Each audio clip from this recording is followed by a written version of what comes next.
Welcome back to another day, another week, another month. We're in July of the Daily Grind. I'm your host, 30NSG. And on today's show, the gaming industry just keeps getting better. I don't know about you guys. This is peak gaming. This is peak fandom of gaming. We're going to talk about ex-PlayStation boss defends PC strategy as Sony pivots away from multi-platform releases. We're going to talk about PlayStation no-disc plans for 2028 could hit as PlayStation 6 release date. We're also going to talk about it is not realistic for us to absorb all the component cost increase, Sony says, and it won't sell hardware at a significant loss as concerns grow for over PS6 price. We're also going to talk about I cannot do my job when Microsoft refuses to do theirs, says an Xbox union worker, as destructive resets loom from the company that spent over $80 billion on AI last year. And we're also going to watch legendary drops. It says, guys, I think it's finally over. And we'll give you our reactions to that. If you guys like what I do, we do this Monday through Thursday from 10 o'clock in the morning till noon Eastern. If you like it, hit that like button, hit that subscribe button. If you'd like to go above and beyond that, become a member as little as $5. You know what I really love? That we're approaching Generation X Gaming Podcast episode 500, right? That alone is exciting for me and Sarge. But really what's exciting is all the stuff we've ever talked about in the 12 seasons that we've done Generation X Gaming Podcast, that we've stayed true to what we say. And now everything is coming to fruition. I hate that we were correct on a lot of the stuff, but we've been saying it. Everyone just blindly just plays the stuff and says, oh, my house is not on fire. The neighbor house is on fire. Doesn't affect me. So everything will be fine. So here we are. I remember getting in arguments with some of you here talking about I'm always going to buy physical media. And I've always said, you'll buy it until you can't. You'll buy it until you can't. Okay? Because that's not a choice. The choice of yours is do what they say, and they say no more discs. But before we get into the stories, let me see who's all here. Let's see. Good morning. Good morning. I'm trying to get the fucking list up. Good morning, Dupless. Good morning, Travis, Jesse Mack, Just Enough, Kylo Green, Magic Dolphin, Sarge, Water Bear, Winzo. I saw Jesus earlier. Not in life, in the chat. Jesus was here. Eclipse, Allturn, good morning. How's everyone doing? Everyone doing good? Everyone doing good? It's a good time. It's a good time. Or at least we have a good time, right? If you can't laugh at it, what are you gonna do? You're gonna cry, right? So don't follow each other. That's right. The chocolatiers, Water, the chocolatiers, the three chocolatiers of the gaming industry. The Nintendo, the Sony, and the Microsoft. Everyone thinks they're against each other, but really they're in bed with each other. And they're all a bunch of, what's the word I'm looking for? They're all a bunch of pimps. No, hookers? Hookers. They're hookers to Grand Theft Auto and Rockstar because Rockstar sets the tone going, it is crooks, but I'm also going to go with hookers, right? Because they're going to do what they can get for the money. All right, so let's start off with the first story that we got here. PlayStation no disc plans for 2028 could hit at PlayStation 6 release date. Okay, a new PlayStation announcement to stop discs by 2028 may have given players a hint about PlayStation 6 release date. Who gives a shit about PlayStation 6 release date?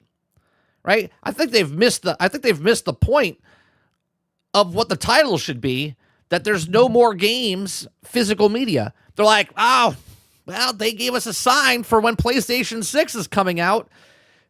Players have been hearing a lot of news reports about the PlayStation next-gen console recently, with reports that the hardware will not be sold at significant losses. All right? $1,000 rumor is precise. Now, the new announcement for PlayStation is leading players to believe the next console might not arrive until 2028. You know what? Before we read this one, let's go to this at first, because this is not going to make sense to a lot of people. Let's go here first. Right? Morning, Albany. All right. It says, in response to shifting trends in consumer preference, new games will be released on PlayStation Store, at retailers, at digital formats only. Here's the thing, right?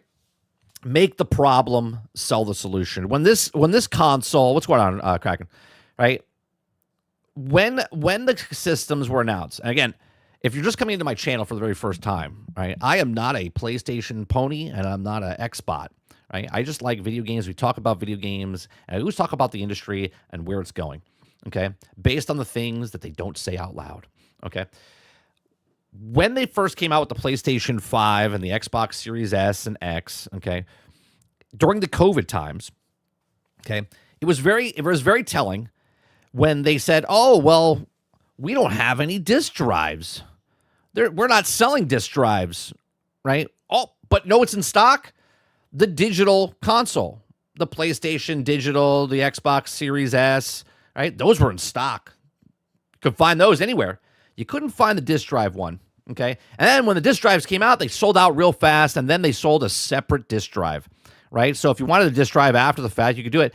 And then they caused the problems, right? They caused the problems because they say, oh, look, majority of the people that bought the brand new consoles don't own a disk drive. Well, isn't that convenient?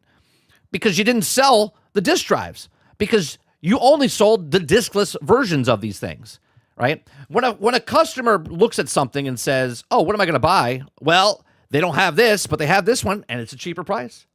And then who would have thought 5 years later that the same consoles that you looked at back then are now $200, $250 more than they were before?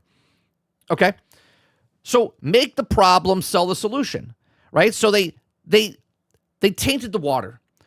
They said that, oh, look, well, this customer's preference is that they like to buy digital games. Well, yeah, because the systems that are out there, 70% of them are digital consoles, because you didn't make physical consoles because you're not making physical discs, right? So here's the PlayStation blog. It says, in response to the shifting trends in consumers' preference, new games will release on PlayStation Store and retailers in digital format only. As customers' preference and a broader entertainment industry continues to shift away from physical discs to digital, physical game disc production for all new games releasing on PlayStation consoles will be discontinued starting January 2028. Following this date, new games will be available on PlayStation Store and retailers in digital formats only. This transition has no impact on games that are already released or will be releasing prior to January 2028 in disc format. This is a natural direction for Sony Interactive Entertainment, adaptation to consumers' trends as general preference for digital media significantly outpaces physical discs. This transaction will enable the aligned more closely with how most of our community prefers to access and play games today. It says, we'll continue to prioritize and resource to drive innovative and how players can also access their games and provide choices as there's no choice. And provide choices as to where players prefer to purchase new games, whether that's a retailer's PlayStation Store or remain committed to delivering a world-class gaming experience and our fans. And we also thank you for continued support. Why, right? Why would I go to GameStop or Best Buy or Target or Walmart to pick up a digital code? Right? Again, make the problem, sell the solution, right? When they come out here and say we're not making digital discs or physical discs anymore, only making digital, they're like, oh, well, the resources, we like how players can access games and provide choices as to where players prefer to purchase new games. Well, just putting a digital thing over there or putting it over here, it's still digital. It's still going to one spot. Why would I go to a physical store to buy a digital code to then pop it into my PlayStation or Xbox or Nintendo when I can just type in the code, right? It's so much bullshit that you have to weave through, okay? Just like the other article we just read, where they're worried about the PlayStation 6. And meanwhile, gamers, the average gamer doesn't give a shit about the next console. They care about, well, what's happening with physical media, right? What's happening with physical media.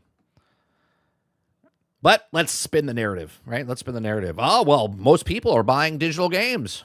Well, yeah, because you're not selling consoles with disc drives in it. And then the disc drive is $80, $90, maybe even $120 now. right? It's absolutely insane. But let's get back to, what PlayStation's doing right now. Where is this is Insider Gamer, right? All right, so let's go back to this article now with the PlayStation 6 talking about, right? So PlayStation 6 won't arrive until 2028 at the earliest, analysts predict. Again, I give two shits, okay, about PlayStation 6 or the Xbox Helix or whatever. For those of you who may not be aware, the latest announcement indicates that Sony will be stopping producing physical discs for the new PlayStation games in 2028. Following this news, speculation about the PlayStation 6 release date has begun. A report of GameFile reveals that the Piers Harding-Rolls, a senior games analyst at the analyst, has also stated that it's pretty much guaranteed that the PlayStation 6 won't arrive until 2028 at the earliest. Furthermore, the news also suggests that the base version of PlayStation 6 may not include a disc drive. Here's what's lucky for you guys, all of you Grand Theft Auto fans that are so inclined to buy something before you even see a piece of gameplay. When the PlayStation 6 comes out and the Xbox Series Helix comes out, guess what? Because you're buying digital, you're going to be buying digital again. So not only are you paying Grand Theft Auto on the more inferior product of PlayStation 5, 5 Pro, and Xbox Series S and X, but now you're going to have to pay an additional $100 for the Ultimate Edition yet again. Just 3 years after the game came out, when the new PlayStation 6 or the Xbox Helix comes out, because the new graphics, the new things that are going to happen, or the upscale to 60 frames per second at 4K, actual 60 frames per second. Oh, but wait, you won't actually get that either because it'll be in the cloud. It'll be in the cloud now. Okay, you're going to have to buy these things over again. They control the entire market. The entire market. There is no choice of anything. It's digital. You can't get the DVD for a cheaper price now. Okay? You can't get the secondhand market anymore. There is no GameStops for newer games. Once this goes through, which it's going to happen, okay, unless people wake up, stop buying brand new games at $80, $90, $100. Stop pre-ordering. Stop buying broken, buggy games, okay? This is all going to go through, and you're going to pay the piper. You're going to pay higher prices, and if you want to, cool. But then don't show up in my chat and be like, well, I like video games, right? If you like paying $200 for a video game, cool. Shut up, sit in the corner, pay $200 for your video game, enjoy, okay? I will be sitting here telling people, don't buy the $200 game, don't buy the $100 game, don't buy pre-order, because it ruins the industry. And if you can't see that it ruins the industry, then I don't know what to tell you. I don't know what to tell you. But these are just my thoughts. Let me know yours in the comments section down below. Please make sure you share, like, subscribe. And if you like what I do here, check out some of our other videos. Okay, let me go to that chat, see what you guys are all saying here. Let me scroll back up. Windows says, how crazy it would be if Xbox actually turned stuff into positive for themselves and did what PlayStation did for PlayStation 4, saying that it's how you trade your games in. That would also be the smartest move ever. Yeah, but that means they would actually have to believe in what they believe in, Winzo, which Xbox changes like the wind, right? They don't even know what the hell they're doing at their own company. Albany says, Albany is talking to Ron. Let's see here. Warren says, gaming in general becoming way too expensive for new gamers to get into, especially if you don't already have the hardware. I had a friend who just bought an Xbox. He just bought an Xbox. It's his first Xbox. And he said, I got to buy it before the prices go up. And I was like, yeah, cool, right? But that is a data point. Now people go, oh, yeah. They're still buying it. They're still buying it for the $600, the $700, the $800 type of stuff. Travis says, somebody's poisoning the water hole. El Dente, good morning, El Dente. Mr. Z says, morning 30, just like the manual transmission. Can't get one. Everyone wants to breakable auto transmission. Clip says it's crazy. Private servers are illegal. Well, we'll get to that. We'll get to that one later, Eclipse. Part of the black market, wow, right? We're all doing illegal stuff. Burn Oils, welcome to the channel. Says all of the manipulative performative GA, Goy Goy complain about the industry finally waking up, moving on with the time is funny. I mean, Bruno, I've been here the entire time talking about this shit for years. I know YouTube is a big space and people get lost in the ecosystem and the algorithm and stuff. I've been saying the same shit for over a decade. And the best part is it's all on record. Windows says 30. So what's the excuse now after they say that you don't you got to print discs? They should just be cheaper. You don't got to manufacture anything. Nintendo's already has the digital cheaper than physical. It's because, you know, when do you have kids, Winslow? Do you have a kid? Anybody have kids? Some of you have kids, right? You know when you ask a question to a kid and they say because? It's not really answering the question. They just say because. Well, that's the gaming industry. Why are you doing this? Because. And you're like, all right, cool. That's a good answer. Bornell says only 15% of the game sales are physical for PlayStation 5. That's because only 15% of the people that own a disc drive, because they didn't, when the system first came out, they didn't sell disc drives. And then that data said, oh, look, people are not buying disc drives. So they made more non-disc drives. They just made more digital PlayStations. And it also helps that the digital PlayStations were cheaper.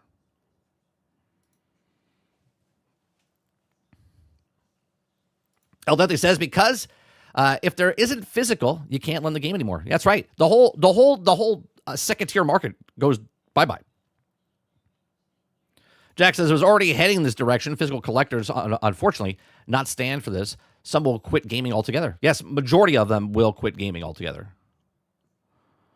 Water Bear says, so question 30.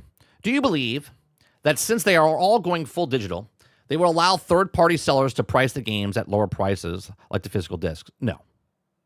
And you know why? Because. Because. That's why. Morning, Wonder Rose.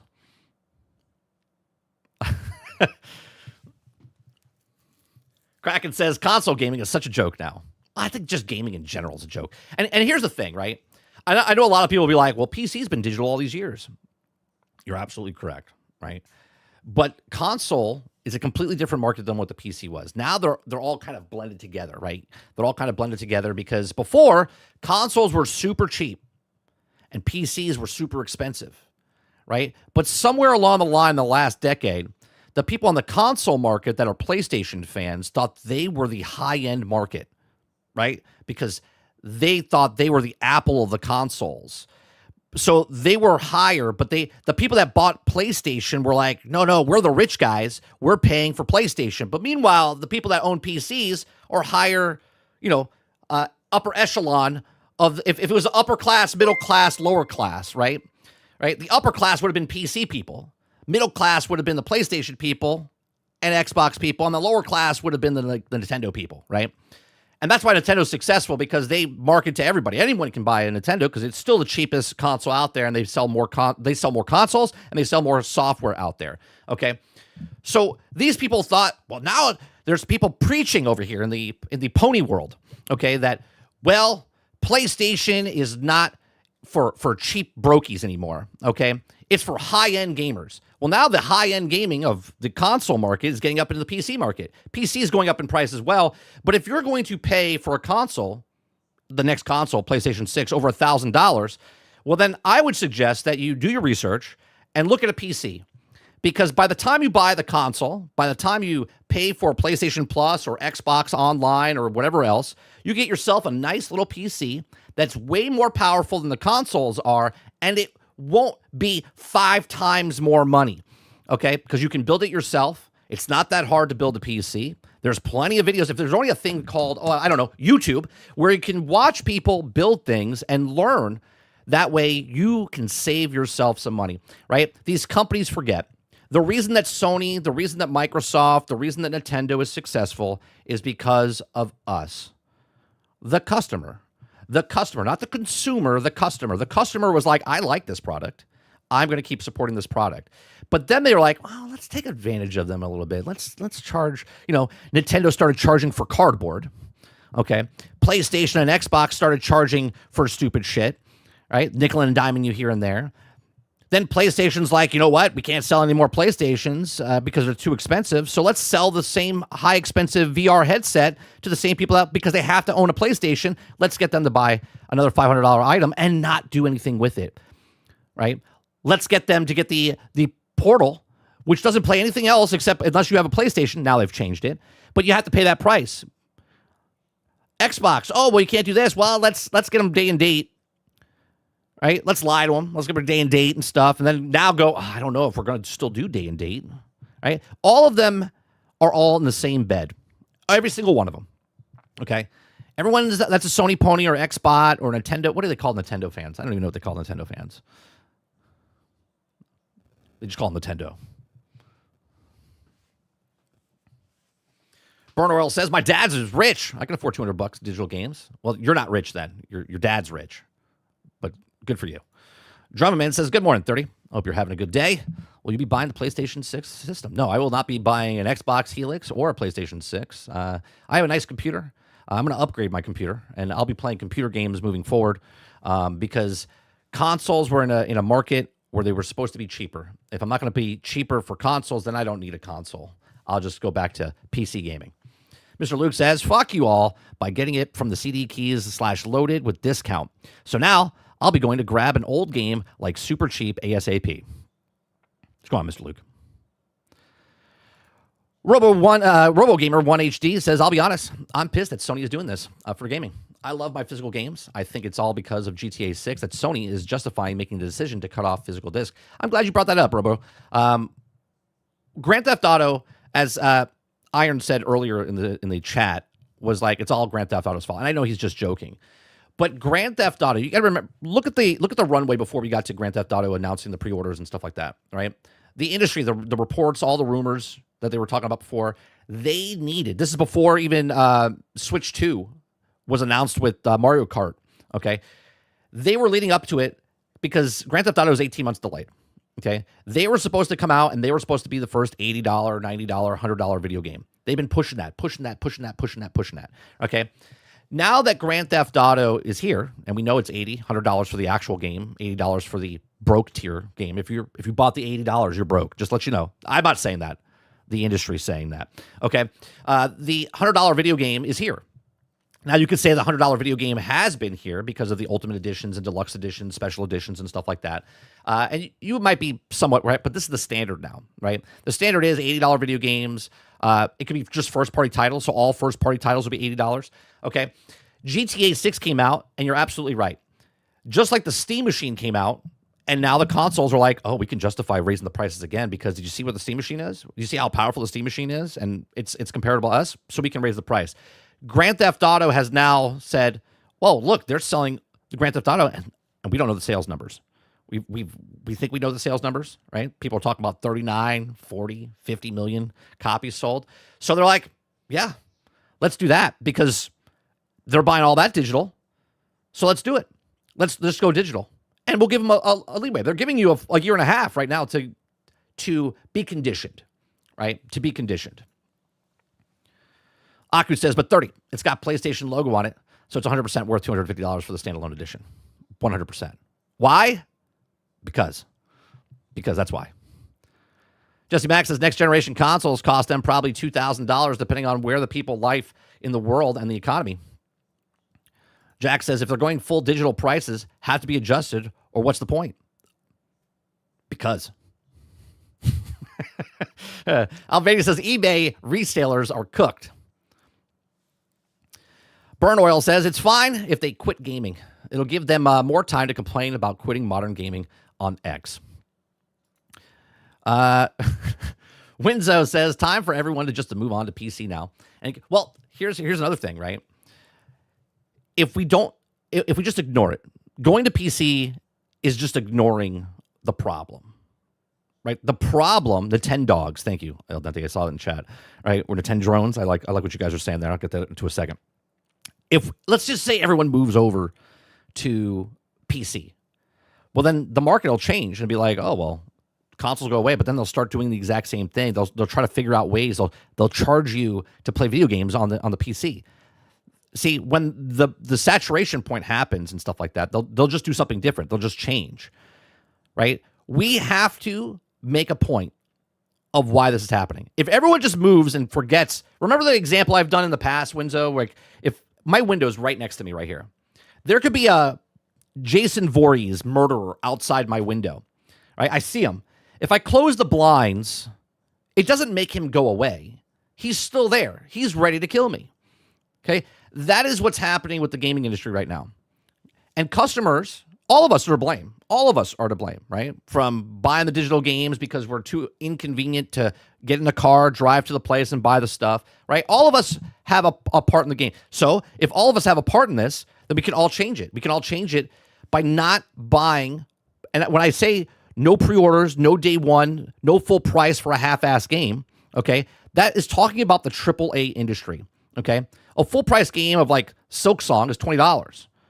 But you're getting a good product for what they're making, right? Of course, there's independent games that are shit and stuff, but it's about talking about the big corporations. The big corporations got big. Why? Because of us. Not just because of us. We interested. They made a product. We bought the product. Now they're trying to control us on how we use the product. Now they're trying to control us how we buy the product. Now they're trying to control us on how we access the product. Kraken says this push for digital everything is so ass. The moment that I can no longer own hardware, it'll be to buy a bike instead of a PC, spend my free time outdoors and going forward. I'll be honest, Kraken. I have a good balance in my life right now, right? I'm 48. Okay. I used to love I still love video games. Don't get me wrong. Okay. But there's times that my son's like, hey, you want to play a video game? I'm like, nah, I'm good. Right? I do something else. Right? I go outside. I do something. Do stuff around the house. Okay. Like, I'm not, because I'm like, why do I want to give, right? Respect my time. And these companies don't respect your time anymore. They respect your wallet. That's what they respect. Kraken says, the 10 drones, the 10 adults, the 10 dogs. I like it. Dustin Town says, I can't wait to pick up my physical copies of Nintendo's first-party titles. Yeah, right? Burn Oil says, nice for building a bike. Kraken, biking around is one of the best things in the world. Yeah, I love driving. I love biking, too. You know, I don't bike as much as I drive because I'm fucking lazy. I don't want to pedal. Those e-bikes, though, are looking really attractive, though, I'll be honest with you. Robo1 Gamer HD says, Nintendo is apparently making a new model of the Nintendo Switch 2 right now. It may not even have a physical slot on it if it has a new screen, etc. So it might be all that the console's market is going. Oh, it's 100% going. So they did this with the other one. Didn't they have a smaller version that was all digital? Am I wrong about that, the Switch? Or did it still have a disc drive on the Switch 1? Didn't they have a mini Switch? Did it still have a disc drive? I don't know. I didn't own it. I'm asking. But 100%. I do an example all the time, or I do an analogy. If you guys ever watched Willy Wonka and the Chocolate Factory, the newest one, Wonka, okay, where there's the three chocolatiers. The three chocolatiers control the market. That's Nintendo, Sony, and Microsoft, right? And anyone trying to get in, you could say Willy Wonka is like Steam, okay, or Gabe Newell, okay? That's what's happening right now in the gaming industry. They're trying to stop stuff from happening, and they're just trying to gouge the customers. What's going on, Mo? The 10 dards. Mr. Z says, I only buy $10 or less on Steam. Unfortunately, I've been buying all the hardware. Jesse Max says, 30. Do you think that the world gaming industry will continue to be with copying GTA 6, no physical discs, just a digital code in the box? Yes, because the outcome of, and it's false. It's a false outcome, just like in COVID times when everyone was stuck in their house and game sales were going up. Everyone's going to look at Grand Theft Auto as, look, they sold 40 million, 50 million copies, and it was digital. So that's what they'll get out of it. They'll be like, yeah, see, they were successful, so that's what we do. But then years down the road, they'll figure out that people are not going to do it, and they'll be like, I don't understand. What did we do wrong? I don't get it. Switch Lite, that was it. Did the Switch Lite have a disk drive in it? It did have a gaming card slot. Okay. Yes, it did. All right.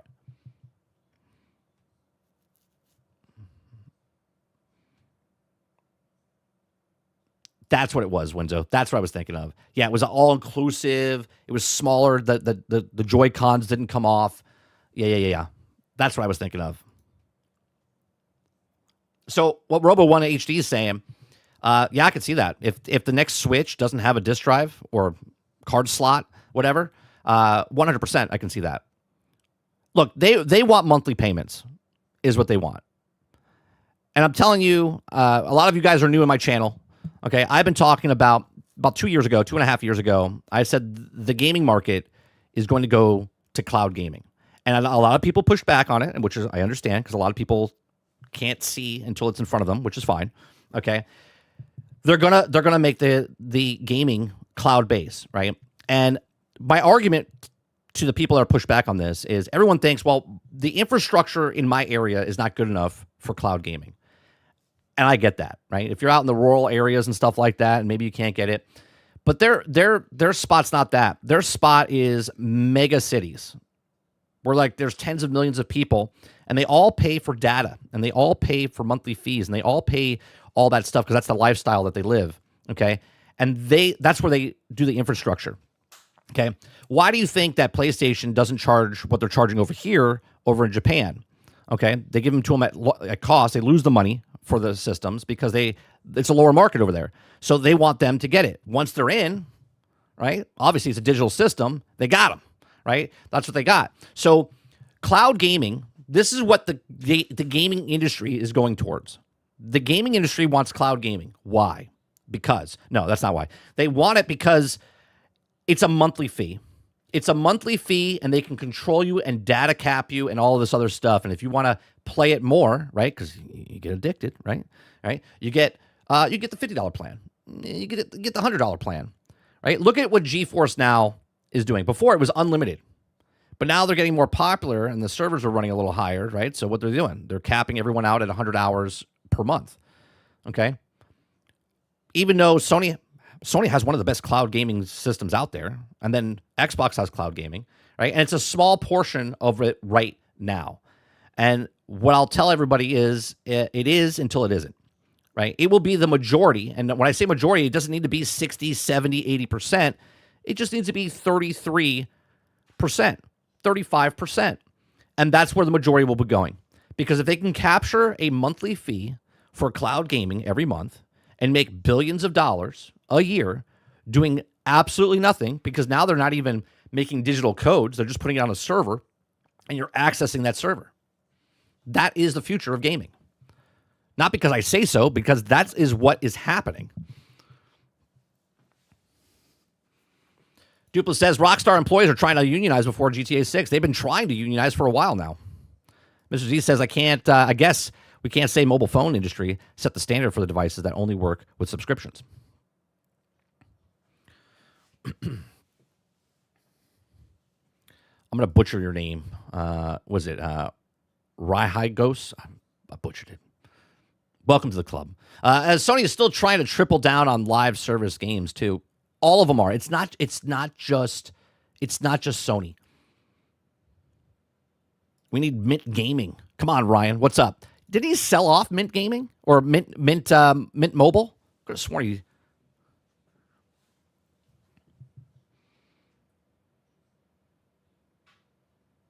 Clip says, they're already making the digital cheaper, and this is the reason why they're doing it, because it will also probably have an OLED version without the physical slot.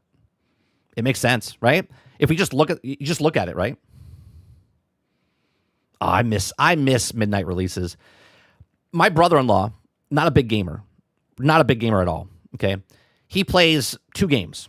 The 2 games that he plays is college football and Grand Theft Autos. That's it. Okay. Midnight releases is when we used to hang out and we would talk, right? And he would see like the culture of gaming when we were sitting in line and stuff and talking to people. And he loves talking to people, right? That doesn't happen anymore. Midnight release is like, now we're on a chat room or Discord, and we're like, yeah, we're going to buy the game. Sure am. Already pre-ordered it. Already downloaded it. Already preloaded on my system. There is no hoopla anymore. There's nothing. It's just, yep, we're all in our own little ecosystem. We download the game and we move on.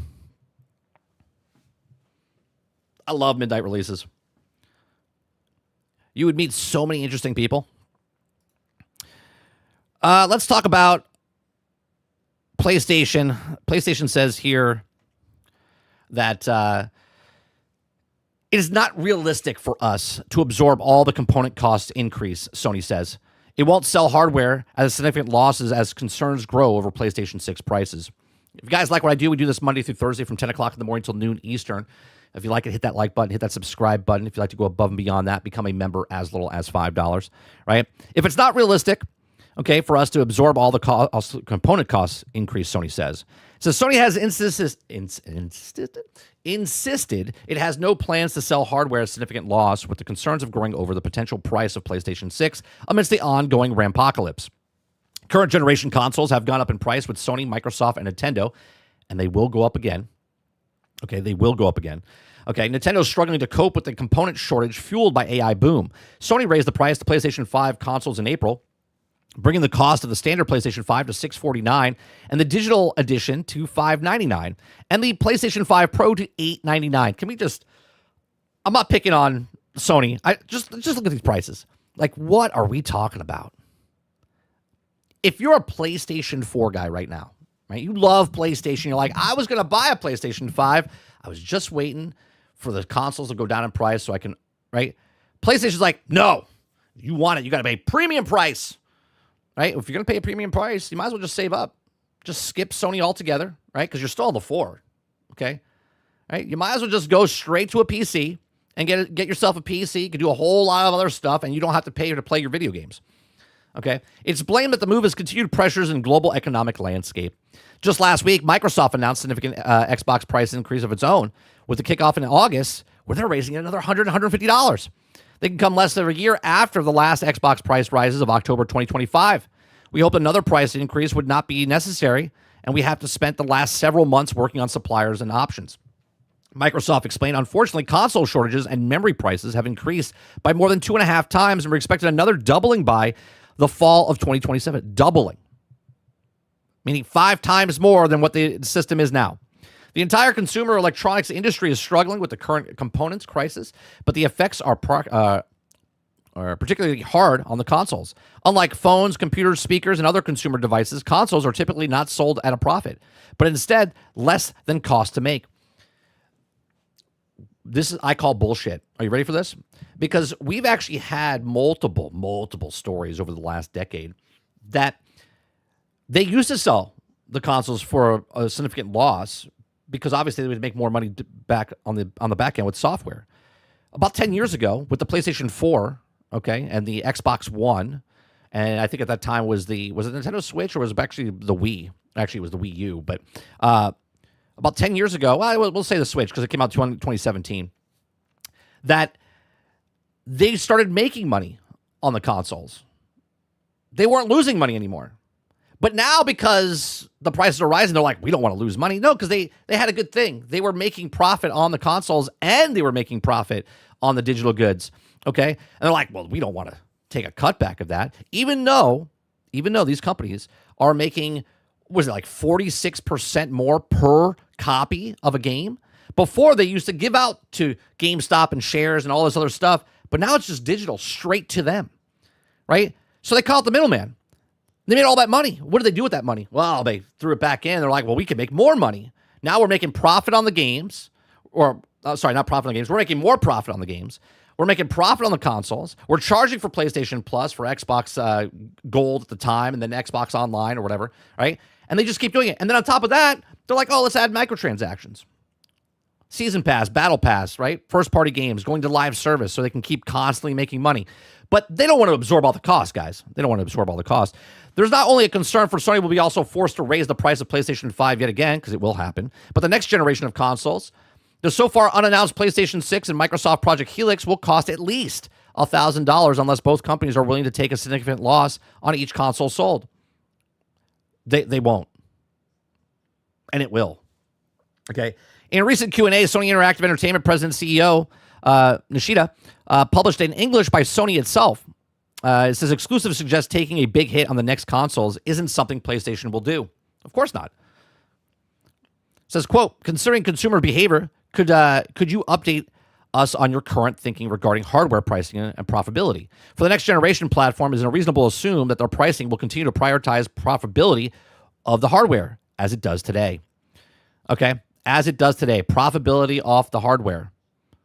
right? They used to lose money, and now they stop losing money, and they refuse to bring it back down because they're making way too much money.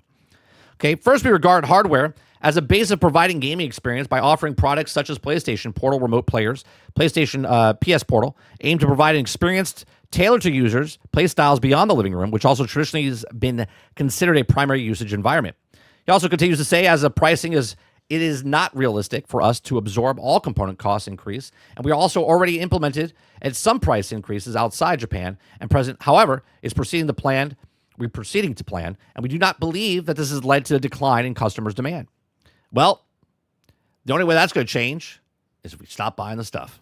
Okay, as quote, he says, as a principle, we do not intend to sell hardware at a significant loss.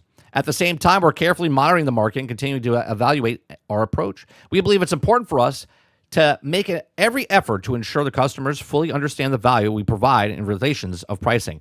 And I think what we have to do is that we have to show them our value as customers. Okay, I think they forgot that along the way.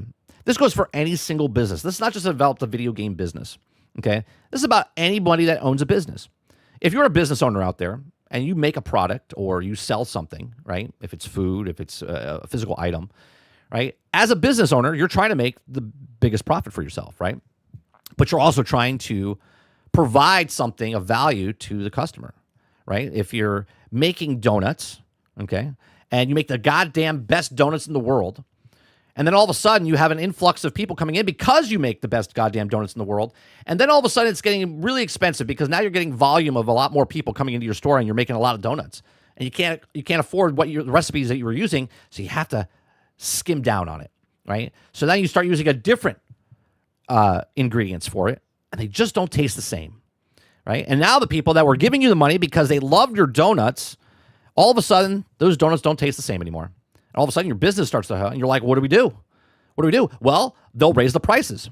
They'll raise the prices of the donuts because there's less people now going to the donut shop. So now they have to raise the prices to combat the changes they made because of all the money they were creating. And they're losing half of it now because people are not going to the donut shop anymore because either they're sick of the donuts or the donuts just don't taste the same anymore. That's what's happening right now. The customers have all the power. Look at what happened over the years, and I don't want to get political or anything like that, okay? But look at what happened to Bud Light. Look at what happened to Cracker Barrel. Look at what happened, and this is not a left or right thing. This is a customer thing. When customers speak up and say something and stop spending money on the product, miraculously, things change. And people don't believe it could change because they're just so embedded in, I want this, I need this to work, okay? I want the next Grand Theft Auto, but while you're doing that, while you're playing the video game, and I love playing video games, you're destroying the actual industry that you're doing because you're showing them that it doesn't matter how much they charge, okay? They're going to constantly increase the price, slowly, frog in pot, boiling the water, okay? There are a few things worth unpacking here. Nishida mentions of PlayStation Portal and providing experiences tailored to users' playstyles beyond the living room. Could be taken as yet another hint of a long-rumored PlayStation 6 handheld or hybrid console. And why are they doing this? Right? I mentioned this with the PlayStation Portal. Because the increase, even though what the market tells you, there's less people buying total consoles in the market, especially more now because now the prices are increasing. So what are they going to do? Well, they got to keep marketing to people that are already in the ecosystem. This is why they're making a handheld. This is why they made the PlayStation Portal. This is why they made the headset. This is why Xbox tried to do what they did with the Kinect and stuff like that in the past, right?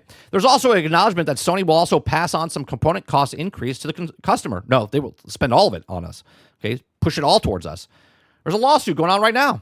They're trying to get the money back, not Sony in particular, right, for the tariffs that came in, right? They're trying to sue the government because of the price of the tariffs, but they charged us for those to get those in the country, right? And there's a lawsuit going on with that, right? There's also a suggestion that sales are also proceeding as planned despite these prices rising. Data from the U.S. perhaps suggests otherwise, as IGN reported last week that May is a catastrophic month for PlayStation and Xbox sales in the U.S., driven by price rises, and are clearly a bad significant impact on customers' interest in buying new consoles. According to new Circana data, PlayStation 5 spending fell 43% year on year, And the unit sales plummet 58%, in fact. PlayStation hardware unit sales fell to the lowest May total. That's just one month. That has to happen for 12 months before they go, oh shit, we did something wrong here. The Xbox hardware unit sales were also the lowest ever record on the May of month in the US. While also Sony struggles to deal with the Rampocalypse, it said that it is yet to decide when it launches the PlayStation 6. The near 6-year-old PlayStation 5 is approaching to 100 million sold mark, 93.7 million.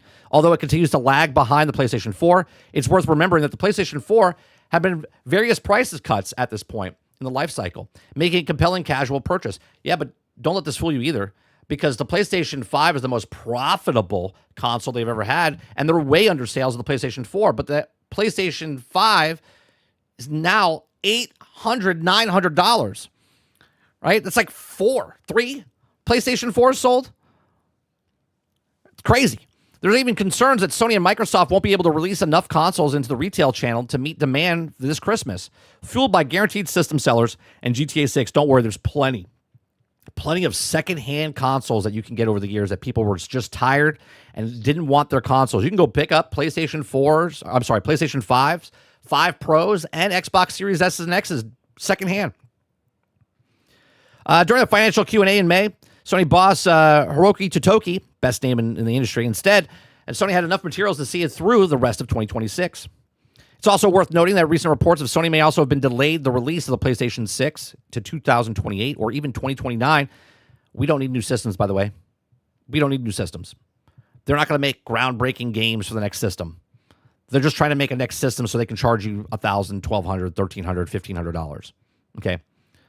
There's no need for a new system. We're at the ceiling right now for graphics and stuff. Now we need gameplay. Right? There's just going to be fake frames in between there anyway. Right, so let me know what you guys think in the comment section down below. What do you think? Do you think Sony should absorb and go back to what they did before when they were a successful company, where they lowered the price, mass volume of people came in, bought the software, and they lost money on the consoles? Not anymore, right? And again, this is not a Sony thing. This is an industry thing. None of them want to lose money on the console anymore to get them into people's houses. They want all the money all the time, corporate salute, right? That's what they have to do. All right, let's go to the next story. Actually, before we go to the next story, it's about Microsoft refuses to do theirs. Xbox is what a clusterfuck Xbox is right now. The whole industry is a clusterfuck. Let me see. Let me scroll back up and see what you guys are saying here. Remember, One Gamer HD says, remember Insomniac Spider-Man and Spider-Man 2 midnight release, there was still a lot of people lining up to get that physical copy of the game. Now, we won't see that ever again. That's correct. Yep, but they don't care about that. They don't care about that. They don't care. We care. They don't care. Clip says, so Q3 just happened today by physical collector's edition, and Cosmic Invasion should be shipping in Q3, hopefully. Water Bear says, wait for the console to go down. It did the opposite. Yeah, now you got to wait. You got to buy it now before it goes up. It's FOMO. It's like Disneyland pricing or Disney World pricing. It's like today is 150, but tomorrow it could be 170, 180, 190. Buy your tickets today. Big Mo says Nintendo is already Gen 10, and they're doing what they do best. Nostalgia. Farm and win every time. Crazy Uncle Nintendo. That's right. Crazy Uncle Nintendo. Crazy Uncle Nintendo. Crazy Uncle Nintendo. Kraken says, oh, come on, 30. You have to consider market conditions. Oh, I'm sorry. My bad. Deadeye Survivor says, wonder if Sony will put a stop to sites such as CD Keys from selling digital codes to PlayStation games. You can often get discounts at these sites, making these only available with Sony's storefront. Aku says, next generation is going to make Sony lose sales. I think overall, everyone's going to lose sales the next generation, Aku. Again, I don't think it's just a Sony thing.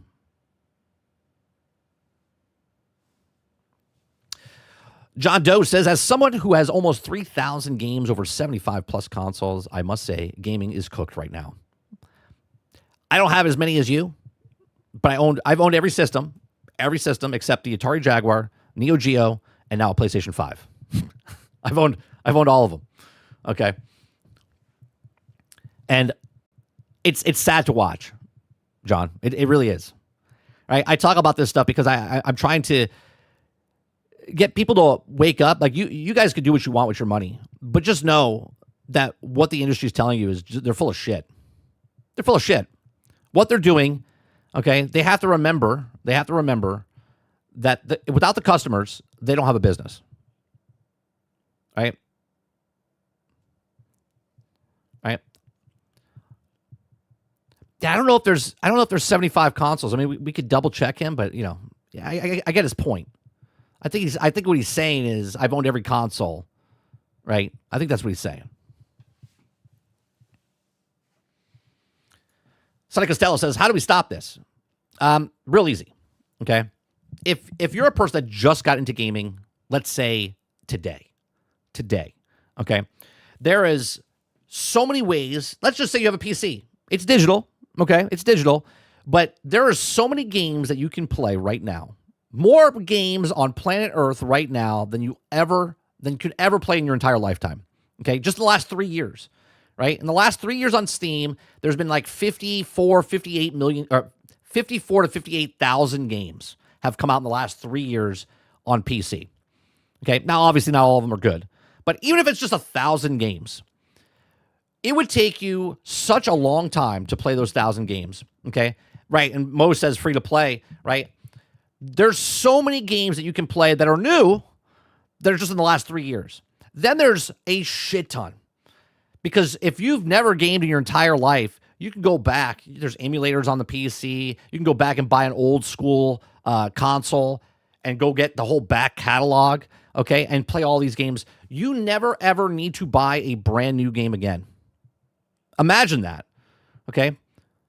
What would the industries do if all of a sudden, right, because right now in the industry, more people play games that are 7+ years old than new games, right? They're playing Fortnite, old Call of Duties, Minecraft, Roadblocks, right? They're playing all these older games. They're still live service games, but they're older games. They're not playing newer games. People are not buying new games.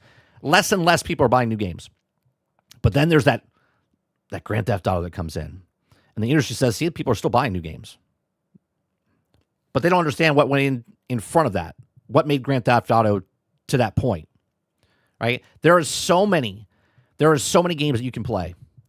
You never actually have to buy a new system. You never actually have to buy a new game. And if you want to buy a new game, you can get discounts on them. You don't have to pay full price. You don't have to play it day one. I'm not trying to stop you from buying video games. I'm trying to educate people to go, look, brand new AAA, again, this is AAA games I'm talking about.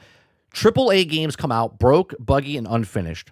It takes them 18 months to 24 months to fix the games. And we're not talking about live service games. We're talking about single-player games. We're talking about co-op games. We're talking about multiplayer games.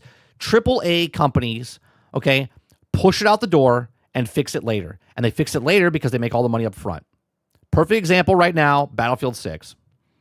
Okay? Single-player, Cyberpunk 2077. Multiplayer, live service game, Fallout 76. Okay?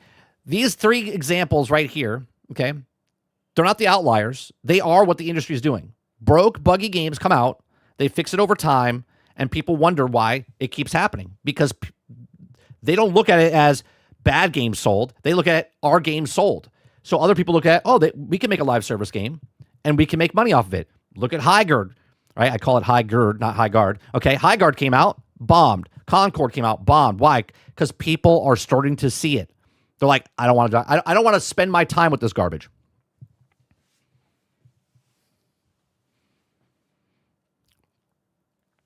Let's see. Mo says this is why I say a crash is needed. Right, he says I used a PC, can be great. Mechanical hardware isn't the idea, but it works. Sarah says I don't know every console. Not even close, but I have every trade in the console that I've owned. I only buy consoles as games that I tend to keep. I'm the same way with DVDs back in the day.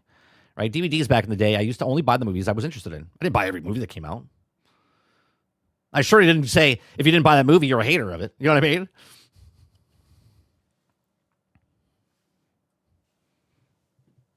Water says, the older the game, the more complete the game is. Funny. Sarah says, retro gaming is about to become uber lucrative, 30. Maybe.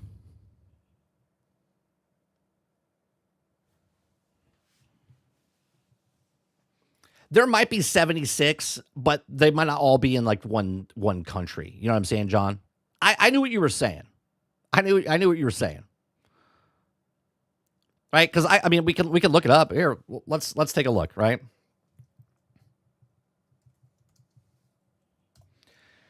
Here is the list of every console known to man. Okay. We got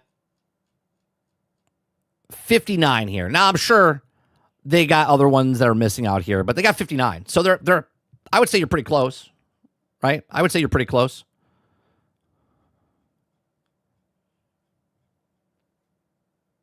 Because there's ones that, you know, they don't sell over here. I don't even know where you are, but not all places get all the consoles. You know what I mean?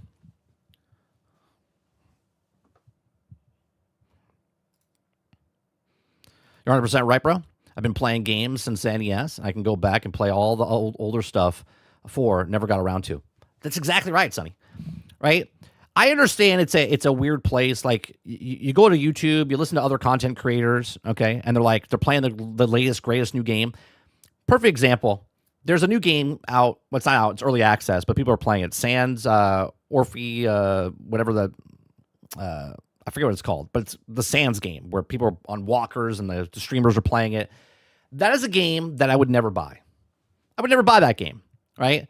But goddamn, do I like people? I like watching people play that game, and to me, it's like a television show, right? I watch the streamers play it. It's a fun game for me to watch. Okay. Then there's other games, like for instance, back in the day, right? Back in the day, Co Carnage, love Co Carnage, great content creator on Twitch. If you don't know who he is, I don't know how you don't know him, but Co Carnage, great content creator on Twitch, on YouTube, and stuff like that. Okay, my son, 11 years old, Witcher 3 came out back then when he was born. I couldn't play it, right? Because I was a stay-at-home dad. Couldn't play the games, right? Even when I put a controller in my hand and try to whine, cry, whatever, and you're like, put it down, be a dad. Okay. I watched Witcher 3. I watched him play Witcher 3 for 114 hours. Right? The Game of the Year edition came out. Right? It won Game of the Year and stuff like that. It was like $25. I was like, oh, I'm gonna buy it. Can I tell you, I have 8 hours in that game. 8 hours in that game, and I've never ever played more than it. I didn't need to buy that game. I didn't buy it until after. Right? I got it for $25 and still never played it. I can go back and play that game. Right? I don't even have to pay. Witcher 3 DLC is coming out, or Witcher 4 is coming out. I don't give two shits about that game. I can still go back and play the old one. I don't got to pay $100 for it. Right? I don't got to pay monthly payments for it. I don't got to pay a battle pass for it. I don't get DLC for it. It's here. I can go play it.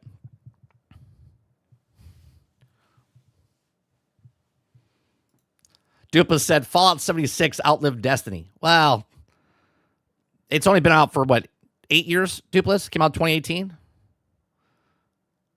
When it gets to 12, then we can say it outlived Destiny. Hygard. That's right, Hygard. And you can thank that from Kingard. Hygard. Let's see here. John says, I just found your channel today. Glad to have found you. I'm in the U.S. Nice. I appreciate you. I'm here. I've been doing the exact same thing. We have a podcast that we do on Thursday nights called Generation X Gaming. We're celebrating our 495 episodes this week. We're approaching 500. Okay. I just been here saying the same shit for years. I'm not a hater on people or games and stuff like that. Right? If I don't like it, I don't like it. If I like it, I like it. We talk about things, talk about news stories, have conversations on this channel. So if you like it, hit that like button, hit that subscribe. Appreciate you guys. Yeah, Jesse Max says the Sand of Thieves. It is. It really is like Sea of Thieves meets Ark Raiders. That's the best way I can describe that Sands game.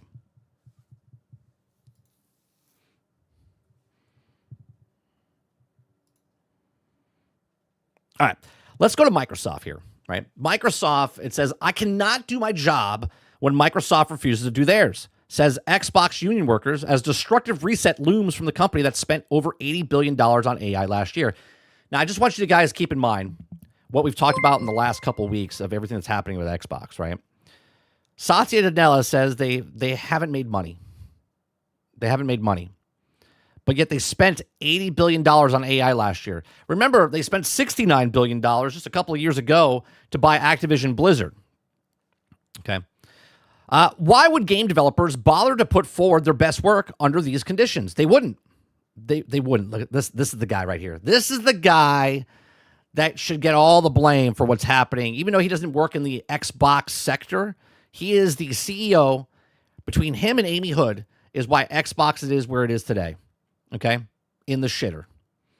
Because he had to manage people that knew what they were doing about the gaming industry, but kept...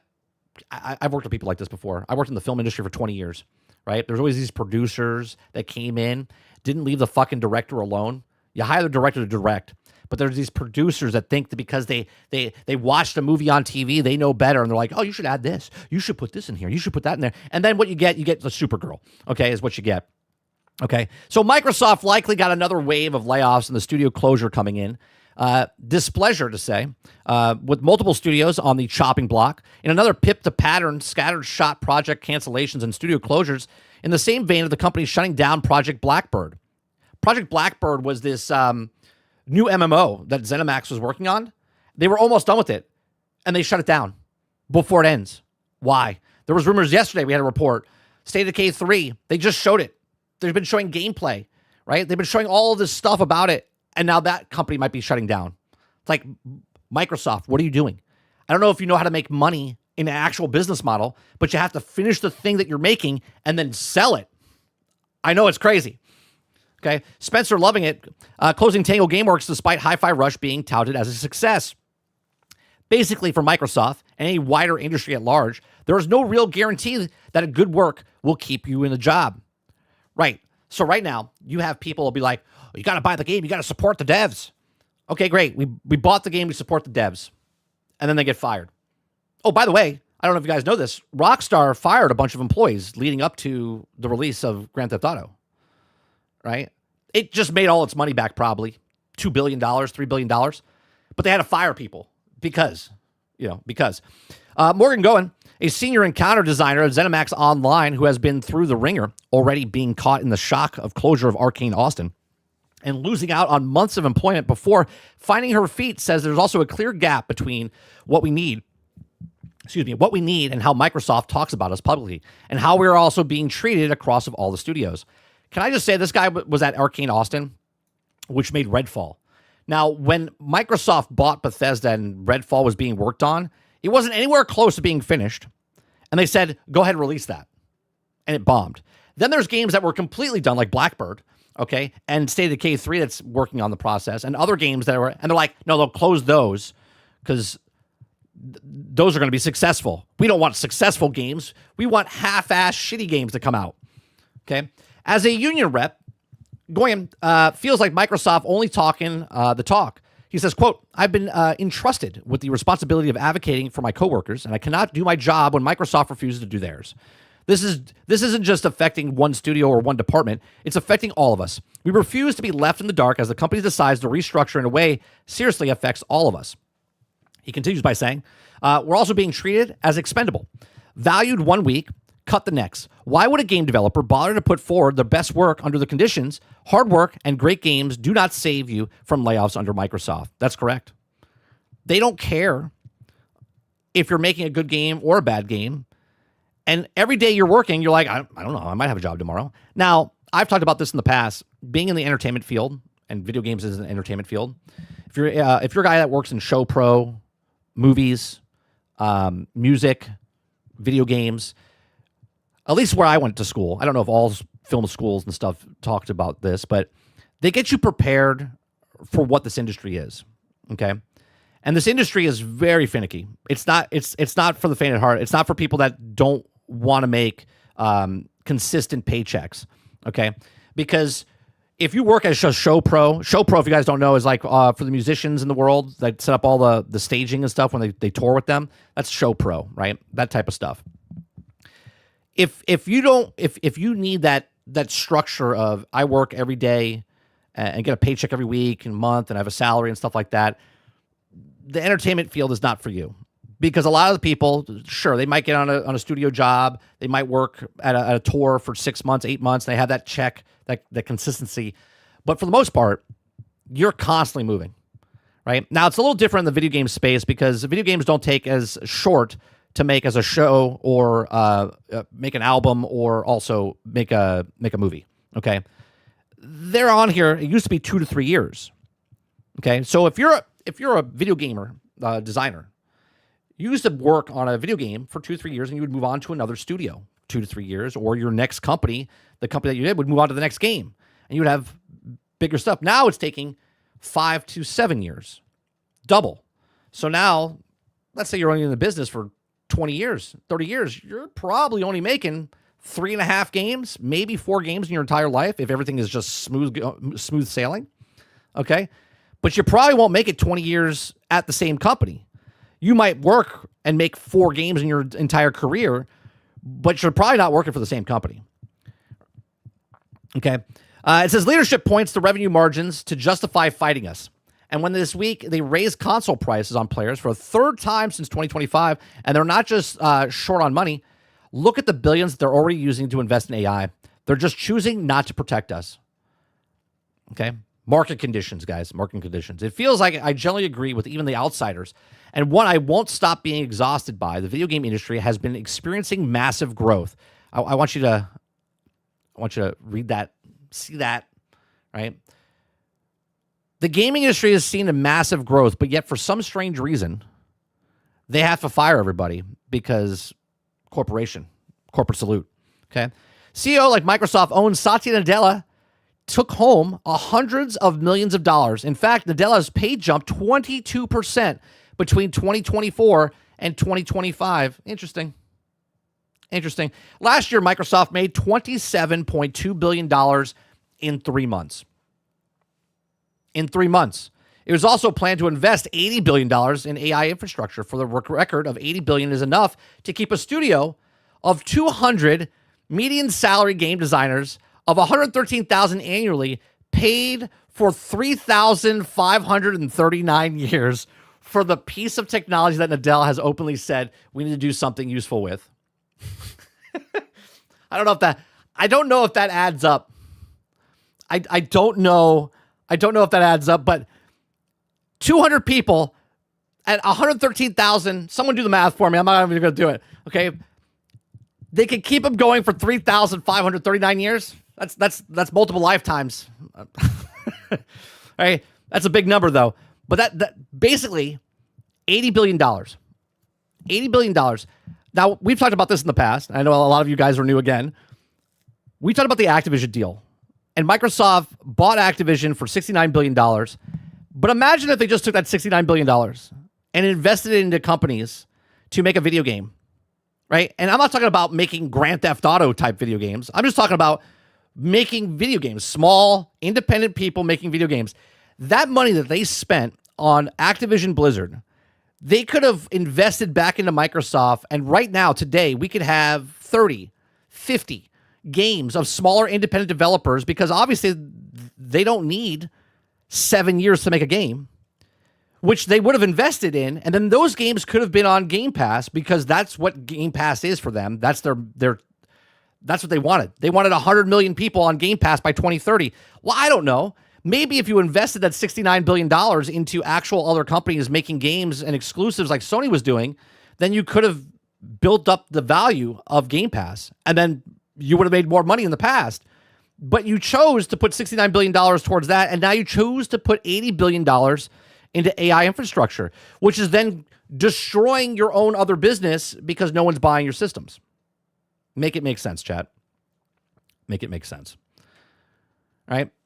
But these are just my thoughts. Let me know yours in the comment section down below. Please make sure you share, like, subscribe. All right, let me see what you guys are saying here. Dupless says, many people don't know this, but I'm 30's son. No, you're not. He is not my son. He's only about 15 years older than me, but he was an active teenager. That's 100% a lie. And how dare you, sir? How dare you? You've been here long enough. I could be your father. Ray says, when Xbox gave creative freedom policies, those devs were making crap. Now they're saying that they can't do their best work. Waterbear says we should also hear something today later on if we're also evening about Microsoft's layoffs. Yeah, They'll probably wait till Friday. Happy 4th of July. One of the very silent undead labs is finally showing stuff because they're scared of closing down. It's funny I actually say that, Ray. When I was reading the thing and talking about State of Decay and how they showed it, I was like, I wonder if they are showing so much stuff and getting the word out because they are trying to sell it to somebody else, right? Because they're showing a lot of gameplay now. There's content creators making content of it, and they're just putting it out there. You can see a lot of gameplay, and it looks good. It does look good. Eclipse says, yeah, that game looked really good. Just make it where it's a single-player co-op game, and you don't even have to have a server. Make it peer-to-peer because they want to play it. That's right.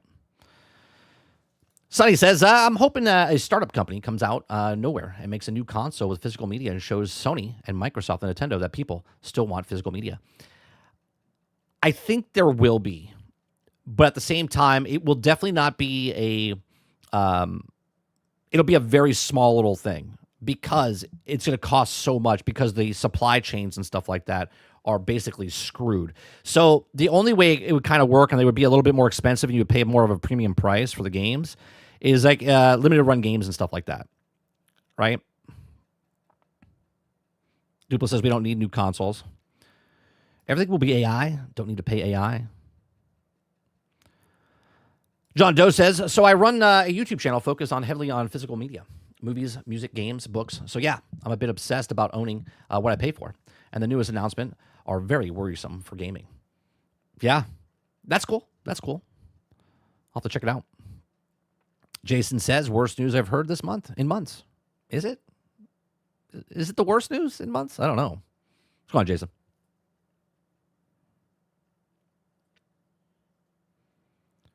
Seems like it was all greed. Yeah. You know what's really funny, Water? All the songs I've created over the last 2 years, man, they're all coming to fruition. Being a generation of greed. I mean, games lost their soul somewhere. Do you know what I mean? There's a lot of them. Always online. Don't own anything. That's a little ad for my own music. So we used to get hit with we used to play music on the stream, and we used to get hit all the time with copyright strikes and stuff like that. And so about 2 years ago, we started making songs on the channel. Okay, like fun songs, like parody songs of making fun of the industry.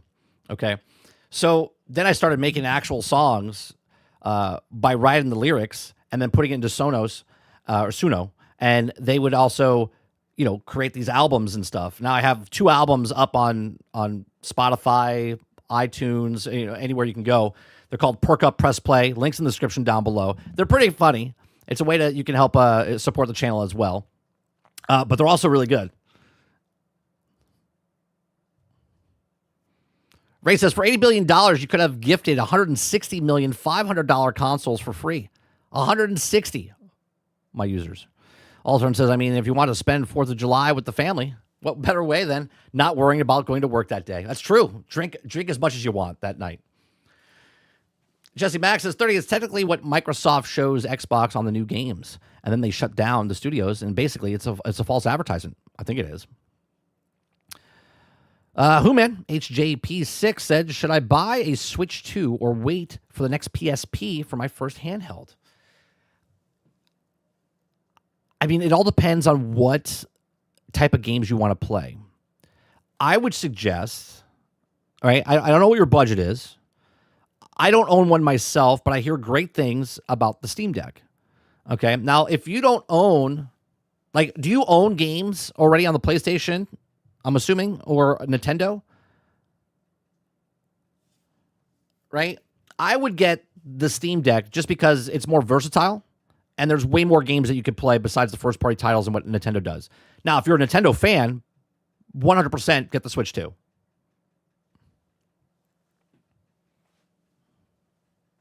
That's my thought. On my PS3, it says, a fully digital game market heavily favors publishers by diminishing the user game economy. We can no longer trade, borrow, or resell games, locking us into a digital purchase with zero flexibility. That's correct. That's correct. I don't know if you're live talking to us now or if you're watching the beginning of this and then commenting. I don't know, but yes, I've already said all of that stuff.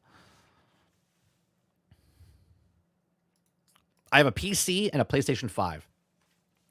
I mean, well, if you get a Nintendo, then you're in that realm, right? If you have a PC, the Steam Deck to me seems like a no-brainer, right? I would go Steam Deck if I was you. Again, I don't know your budget. I don't know what type of games you like to play, but the Steam Deck to me is yeah. John says can for under 500, especially if you're a Nintendo fan. Yeah, if you're a Nintendo fan, I mean, my son has his Nintendo Switch. It's my son's. It's not mine, right? He loves it. He loves his Nintendo Switch too.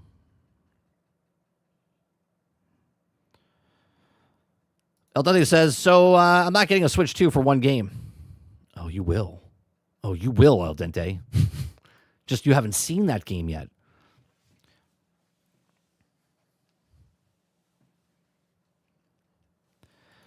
Roadkill says, stop trying to push people towards PC 30. He said he wanted a Nintendo or a PlayStation. Well, actually, what he did say was, should I buy a Switch 2 or wait for the next PSP for my first handheld?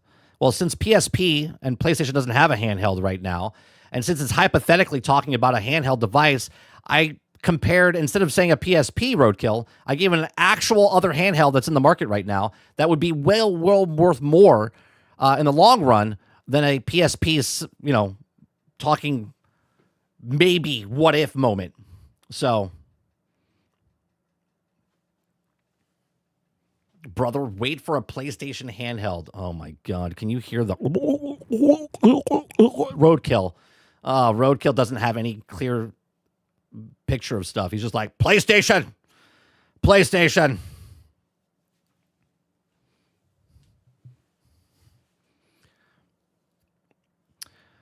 see. Aldente says, I have a PC, a PlayStation 5 as a Portal, an Xbox Series X, a Switch, and I ain't buying anything else.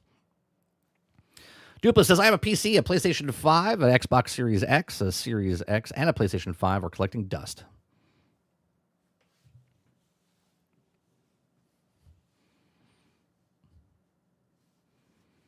I really hope the next PSP will be better than the Switch 2. It could be. Or it could be like the PlayStation Portal. And it'll probably be $1,000 as well, right? So.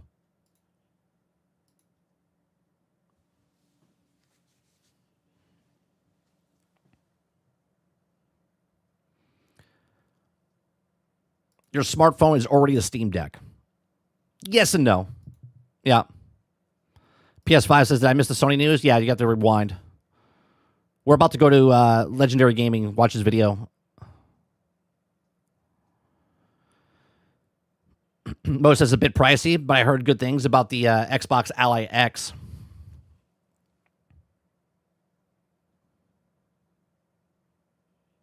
El Dente says the next generation of games is Neuralink. Yeah, that's what you should do. You know what? Save up to get the Neuralink chip in your brain. That way, doesn't matter what system you're on, you could play it.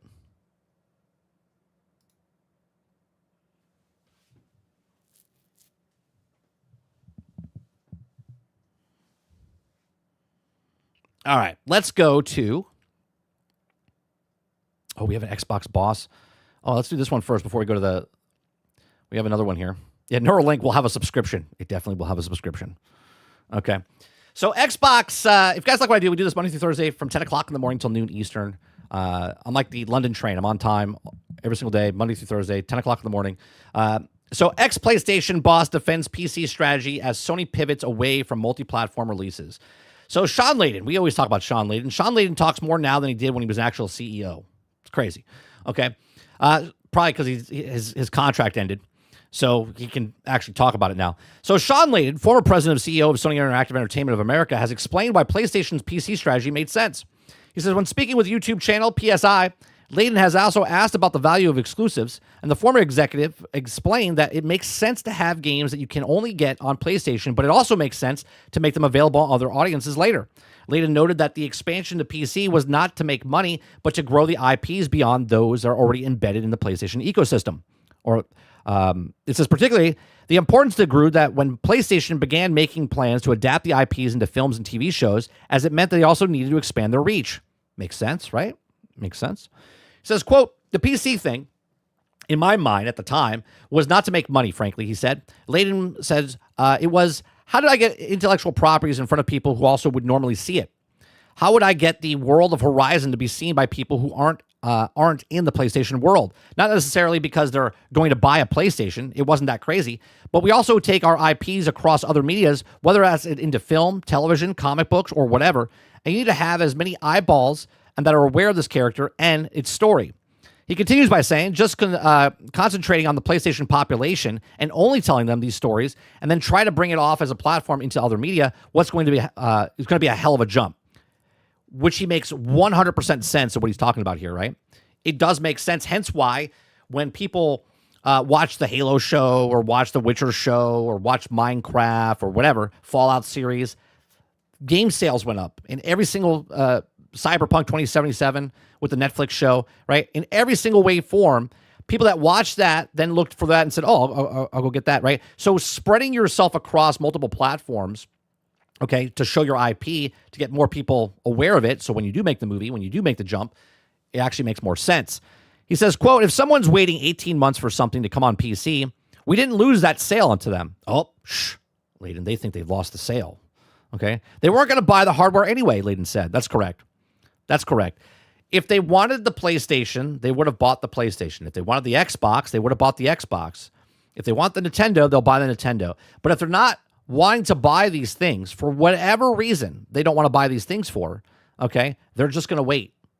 Why? Because they have so many things to play, they don't need to buy a system for one new game. Even if it's 5 new games, they're like, it's not worth it. I'll just wait. Right? So the news comes following a report that PlayStation is abandoning PC as a platform for its narrative-driven single-player games. This means Marvel, Wolverine, Intergalactic. I heard Intergalactic is having problems. And the God of War laundry, as we call it, it will not come to PC in the future. Instead, the company plans to use the platform for live service titles, and that's about it. There's no case-by-case play here. PlayStation reportedly felt that PC versions of the games are inconsistent and weren't driving enough revenue, making them somewhat redundant for the brand going forward. Although the PC releases weren't topping any sales charts, they were indeed reaching people and otherwise may not have played these games. Like Layden said, however, in the time the companies are looking to cut costs wherever they can, and if they not have it to be the expenses that PlayStation could be continued to spare. Now, there is a speculation as well that PlayStation is working on their own storefront, not storefront, that's the wrong word, launcher, their own launcher on PC, right, going forward, where they took them off PC. Maybe they don't want Steam. Maybe it is like a like the Epic Store type of thing, but Sony would have their own PC platform where if you're going to play it on PC, you're going to go through their thing so they don't have to share the money with anybody else. But again, that's just hearsay right now or speculation. So what do you think, right? Do you think he's making sense about, they understand why they're pulling back, but it makes no sense because if you want to expand your IPs, and again, Sony themselves have said they don't have enough IPs. They don't have enough IPs. They need more IPs, and yet here they go, shutting down Destiny, which is kind of strange, and then not taking their other IPs they have in the past, like Killzone and other ones in the past, where they could continue moving forward with these. But we'll see what happens in the future. These are just my thoughts. Let me know yours in the comment section down below. Please make sure you share, like, subscribe, and if you like what I do here, check out some of our other videos. Thanks for watching. All right, let me see what you guys are saying here.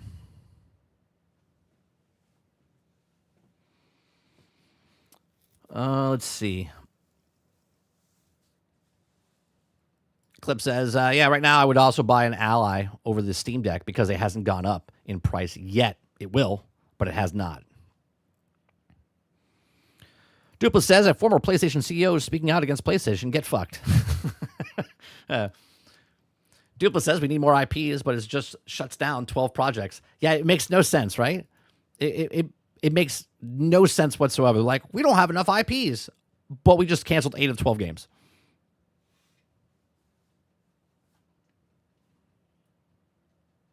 Aku says, I ain't touching a PC launcher of theirs after the whole Helldivers 2 fiasco. Oh, you only have to prick your finger, get an eye scan. You gotta get a urine sample, and then you sign up for Sony PlayStation Plus.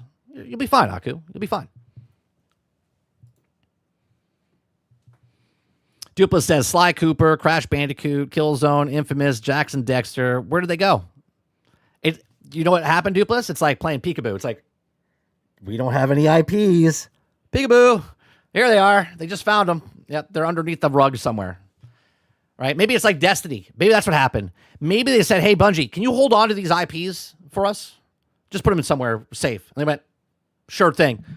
And then they're like, oh, shit, we lost the Red War.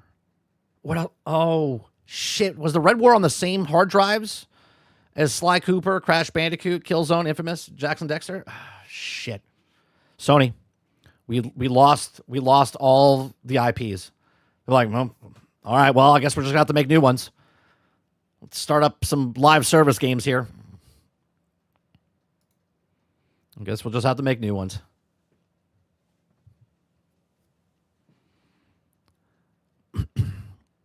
All right.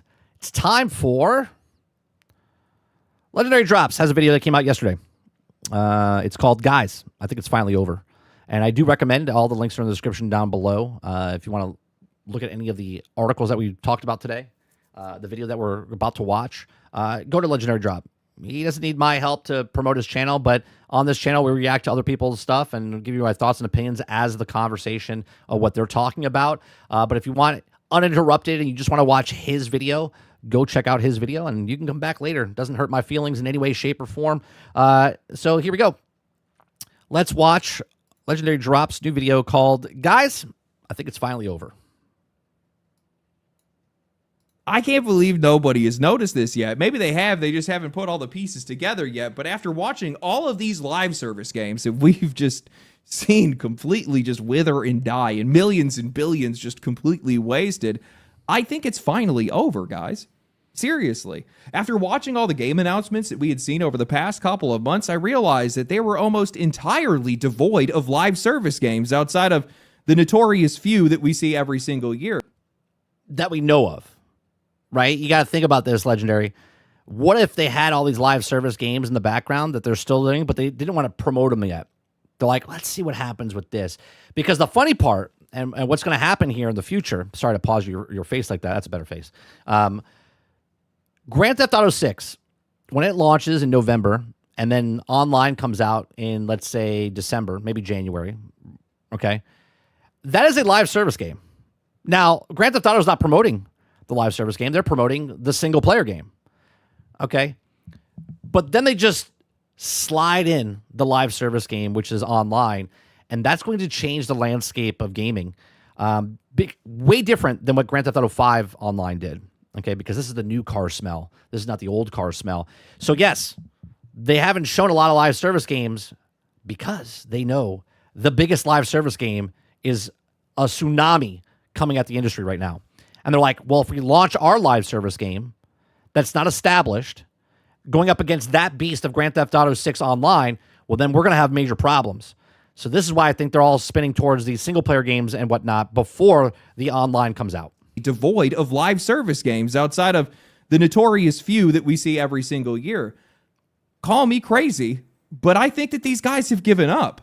Not all of it, obviously. I mean, there's still plenty of live service games that are out today that are still doing just fine. They're great live service games that you could be playing. Many of you guys are probably playing right now, and we're going to be talking about some of those to be able to contrast the good with the bad. But the live service, or the version of live service that these guys have been trying to chase over the past 10 years, the idea that the cat knows he's talking to the stream is like, I'm going to come and sit on your computer.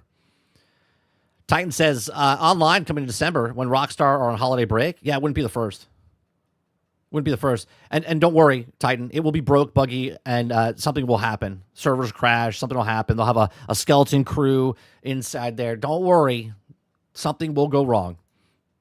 every single player is going to be a cash register, and these guys are only one battle pass away. Shadow says that there has been no announcement about GTA Online. And why do you think that is, Shadow? Do you think they're not making a GTA Online? Do you think they're not making a GTA Online? Do you think Grand Theft Auto 6, that's been working for the last 13 years, you don't think they're going to make it online?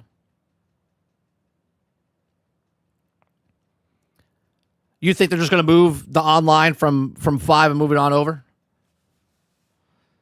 You think about when they embedded and bought the, was it 5M and the role-playing elements into the game?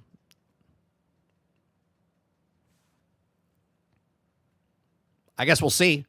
I mean, does it really matter if it comes out in December, January, or February? It's still coming out. And if you're releasing a live service game within that time frame and you don't know when they're coming out, but you do know that they do have an online, what are you going to do? Oh, well, exactly. Obviously, GTA Online will be released. From printing money, I think that is dead. It's done. It's gone and buried at this point. And that wouldn't work, though, Saint. It's an expansion of an existing world, I think. There would be so many different graphics and stuff. What are those people going to do? Like, what are they going to do? I don't think they're shutting down 5. I'm just thinking, why would you play 5 when 6 is here? And it's their fault.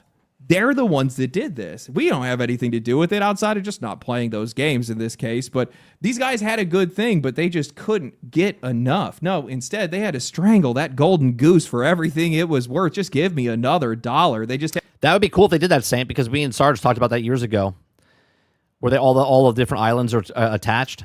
Had to continue to extend the we call it GTA universe. Track on the treadmill to ask for more time and more money, and then real quick, let me just rewind that for a second. Had to strangle that golden goose for everything it was worth. Just give me another $1. They just had to continue to extend the track on the treadmill to ask for more time and more money, and then flood this market with just so many games. But I think the real damage came from something that nobody was even aware of. These guys got exactly what they wanted. While they definitely, without a doubt, exhausted quite a lot of us, myself included, they trained people to be insatiable, to make it where no amount of content would ever satisfy them. And by doing that, they essentially... They basically turn gamers into TikTokers, right? Like, you want more content and you just keep scrolling, right? When you play a live service game, you constantly are like, oh, I want the new update. I want the new thing, right? So that's a whole different model now in the video game space. Put the developers on a treadmill, and now this entire industry is getting skinny. We've seen a massive resurgence and focus into single-player games with stuff like Crimson Desert, Resident Evil 9, Pragmata. Hell, even Rockstar is out here having the confidence to invest over $1 billion into what is still, at its core, a single-player game with Grand Theft Auto 6. So imagine my surprise when I hop online and I find out that after going 1-12 with live service games, having the most... Isn't that crazy? 1-12. I would have to go find the GXG episode where we talk about... I was talking to Sarge, and I said that this is back in, I want to say 2022, 2021. Whenever they announced that Sony was doing the live service games, and I said, I'm okay with it as long as it doesn't hurt their first-party titles. And then we heard that they were trying to do a God of War and a Last of Us and all these other stuff. And here we are now, where all they have is Helldivers 2. Helldivers 2 is a successful live service game for them.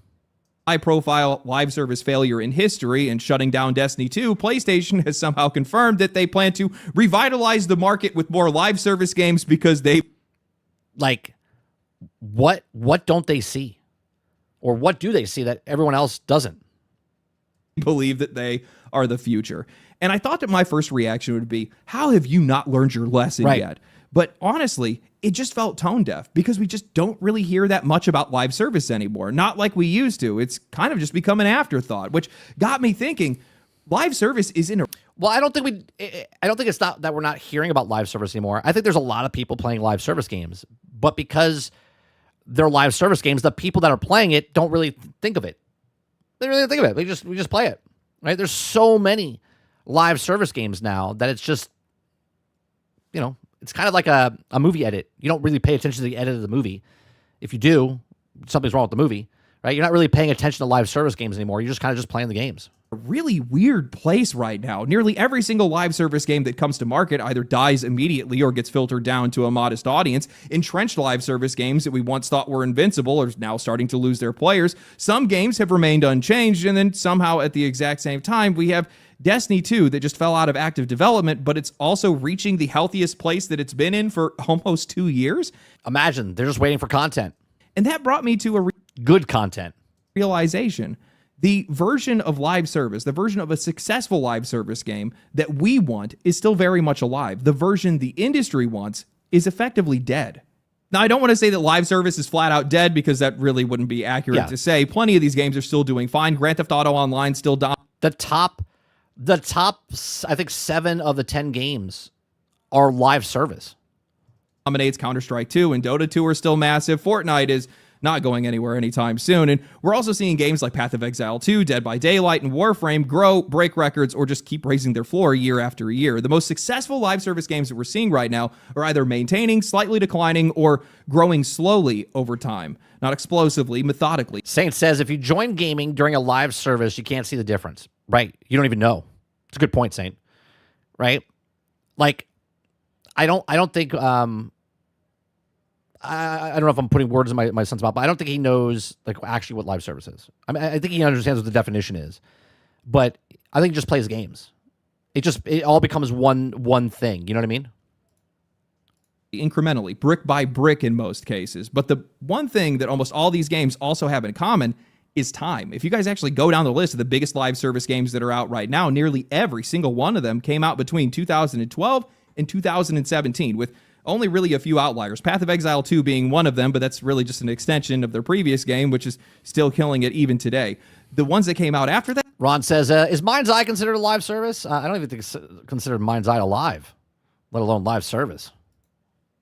That, for the most part, man, it is a graveyard. I took the time to really look into this, and honestly, man, I think the numbers would shock a lot of people. The estimate is not going to be completely bulletproof because I'm also going to be counting in games that are considered anything live service, so whether that's a gacha game or a first-person shooter, but I found that roughly 160 live service games are either on live support, actively failing, canceled, or completely dead just from the past 5 years. And most of them are dead. We're talking about billions of dollars being lit on fire, and most of these games weren't even high-profile failures. Hell, most of you guys wouldn't even know what half of these games even were. Yep. Spellcaster Chronicles from Quantic Dream, Last Flag from the band Imagine Dragons. Last Flag. When we all saw that, we all knew, right? When Last Flag got shown at the Game Awards, and they had like a 15-minute thing. Was it Game Awards or was it last summer? I don't know. I was like, what the fuck is this? The fuck is this? Who is this for? Dragons for whatever reason. Wildgate got shut down the other day, and I had never even heard of it. And yeah, it's going to be easy. Wait, Wildgate got shut down? So you can't play that game anymore, or the company got shut down? Wildgate was that PvP game, right? Where you board other people's ships and stuff, correct? To point out some of the individual problems with each one of these games: bad marketing, bad concept, terrible character design, whatever it might be. And why does it feel like we're only in July, the 1st of July, right? Why does it feel like High Guard was like 10 years ago? Like, why does it feel so long ago? Some of that stuff is true and well worth calling out when it is, but part of this is honestly just saturation. Over 19,000 games released on Steam. Like, look at this. Look at this, right? What did I say, 58,000?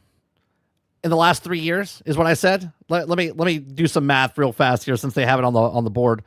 14,011 plus 18,558 plus 19,008. Yeah, 51. So I'm off by 7,000. I'm sorry. 51,000 games came out in the last 3 years alone. That's insane. In 2025, it's not exactly surprising that some of these games just flat out disappear. A 2025 survey showed that 60% of players only buy 1 or 2 games a year, and only approximately a third of video game players purchase new video games less often than once per year, which we've done this story before. About 36% purchase a new game once a quarter with higher frequency. Okay, more often than once a month, 4%. That's you guys in here. Okay, you guys are buying multiple games a month. Okay, especially Dustin. Okay, 10% about once a month, right? You guys are in this category as well. I would say a majority of you are in this category as well, right? About once every 3 months, 22%, right? So you have 36% of the audience 3 months or more. After that, you have about once every 6 months, about once a year, and less often than a year, 33%. 14% actually buy once a month. That's 12 out of 19,000. I'm not sure if it's all. I'm not sure just enough. He said they closed down. I don't know. I thought they would just put it on Game Pass. I know there was layoffs and stuff like that for Wildgate, but I don't know if it's offline. I don't know that answer. Games for the people that are buying the most games. That is like a 0.06% odds. You have better odds pulling a 5-star in a gacha game than you do getting somebody to play yours. And live service only makes that problem even worse because these games aren't just fighting for a single sale. They're fighting for a routine, time, attention, habit. Right. There's only so much of that to be able to go around, and every single new live service game that enters into the market is just lowering that ceiling for everybody else. This has always been my biggest criticism against PlayStation wanting to release 12 live service games in just 3 years, because even if those games were good, they would just end up cannibalizing all the other games that they release. So yes, saturation. Albania says most people wait until Black Friday.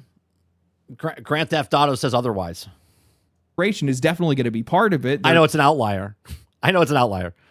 Just too many games, too many live service games, too many demands for people's time, and just not enough players and time to be able to go around to give everything a chance. But I don't think that's the whole story.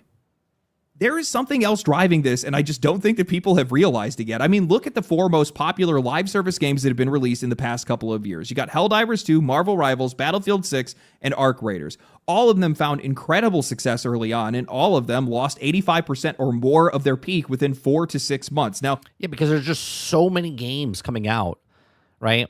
And all of these games, I mean, that's still good numbers right there. If he just looked these up recently, right? That's still good numbers there. Arc Raiders was amazing that it was keeping up in the hundreds of thousands of concurrent. Now, even with the 50,000 people right here, there's still way more people obviously playing the game across all platforms. But yeah, it's going to lose. It's going to lose its drive. That's what happens. You play a game, you burn out of it, and then you move on to something else. That's what gaming was in the day. But now there's just so many games, and there's so many live service games that if you jump from Arc Raiders and you put in 1,000 hours into this, right, and then you jumped right into Marvel Rivals, and then you jumped in right into Battlefield 6, you know what I'm saying? Like, you're only playing 4 games, and you have like 4,000 hours in there because you're playing 1,000 hours in each one. You're like, oh, well, they're not playing anymore. Yeah, they're going to stop. They're going to stop. Early on, and all of them lost 85% or more of their peak within 4 to 6 months. Now, I'm not saying that these games are bad or down and out. Well, Battlefield 6 is a bad game. And if you like it, cool. But you guys paid for something that wasn't complete yet. Congratulations, you played yourself. Hell, I'm not even saying that their current numbers are necessarily bad, save for Battlefield 6 in this case. Those guys definitely need to pick that up. But it's really hard to ignore a drop-off this massive, especially when these games are supposed to be forever games and they're being made to be temporary almost immediately. I think what's happening is the player bases are lapping. Well, to be fair about Arc Raiders, as my voice cracks at 48, the thing about Arc Raiders, they didn't expect this many people to buy their game. They had a goal, and let's say it was 2 million sales. That was their high-end goal, 2 million sales. And they surpassed that. They're like at 20 million sales, right? So Arc Raiders had a budget, and they did the thing where they're like, oh, okay, this is what we're making the game. This is what we're putting out. This is what it is. This is our vision. And they were like, because there was a report. They're like, oh, yeah, our concurrence, we only wanted a certain amount. They didn't expect to have 20 million people. Is it 20 million or 12 million? I forget what it is. It's a shit ton more than they thought they were getting. Okay. Now that they've made so much money off of this, they can kind of spend a little bit more, maybe speed up, get a different map out, do something different. You know what I mean? It's like life-changing money when you're like, oh, our goal was 2 million, but now we made 12 million copies. That's a huge difference, right? Same with Battlefield 6. Battlefield 6 sold 20 million copies, right? 20 million copies. They probably only thought they were going to sell 10 million copies. They did double that, okay? And now what are they doing with the money, right? So they already won, right? 16 million sales. Thank you, Salty, right? So what are they doing with the money, right? There's a small skeleton crew left. We don't know how many people are still working on Battlefield 6. Arc Raiders has already got their crew that they're working on. So they have enough money to carry them forward to continue paying because they've made all the profits back, and now they've made more content, and they just keep paying them with the money they've already won or earned, I should say. These developers. Demand is now outstripping supply, at least contextually, which kind of sounds absurd to say out loud because there's just tons of games to play. There's hundreds, if not thousands of hours of content. And I'll admit to you that I've been brushing it off every single time I hear anybody complain about how these games just simply do not have enough to do. But when you zoom out, these games are getting absolutely devoured. They hit the market, dominate conversation for a few months, fall out of popularity, and then struggle to ever reclaim that first wave of attention. But they already made their money. They already made their money. If they wanted to make 20 million lifetime sales over the next 5 years, or they made 20 million sales in the first month, it's a huge difference, man. It's a huge difference. And there's a lot of causes here. Part of it is severe mismanagement. Arc Raiders not handling 100% mismanagement. Most of everything that problems in the industry right now is upper management, middle management. cheaters, Battlefield giving way too much attention to a battle royale, Marvel Rivals having algorithmic matchmaking issues, Helldivers 2 running into mismatched audience expectations and technical problems. Part of this is also just social media, YouTube, TikTok, Twitch, whatever else. Content creators have the time and, more importantly, have made an entire career out of chewing through these games at an absurd rate. So I've said this before in the past. Like I said, I'm tired of seeing Pedro Pascal's face.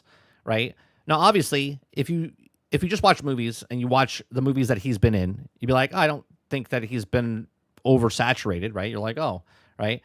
But if you're a person that watches movies and then you're on social media and you constantly see the face of the actors, right? You get oversaturated with them and you're like, I'm just so sick and tired of all of this. Get ready, buckle up, folks, because Grand Theft Auto is not even out yet. And right now, the algorithm is nothing but Grand Theft Auto 6, and we're not even close to the actual release of it.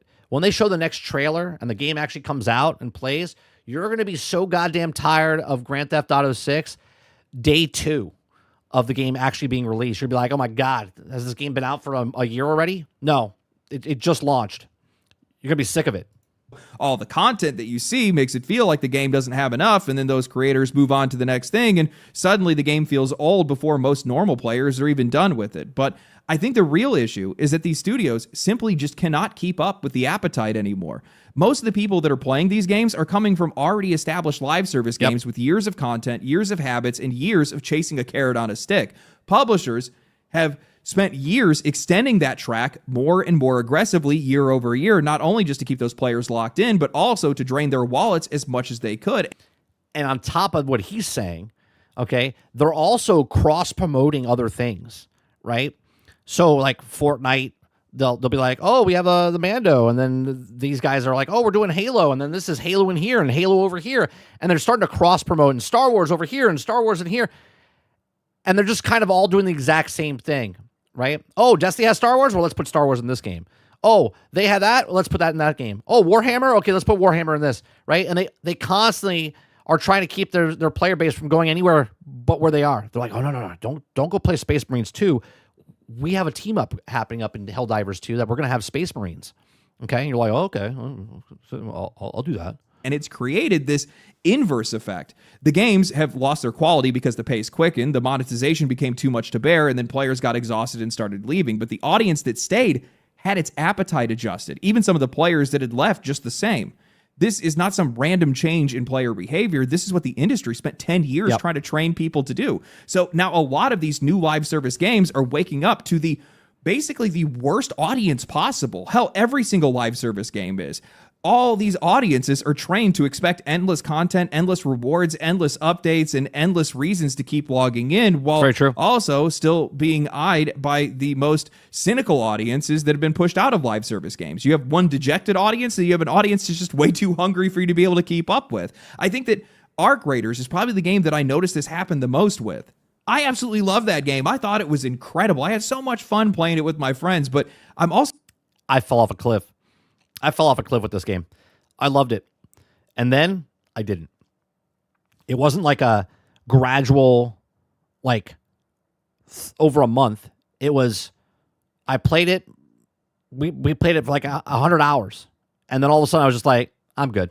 I just stopped because there was other games that came out And I didn't care for it, right? We played Hightail, and then from Hightail, we went to Crimson Desert, and after Crimson Desert, right? Just moving along.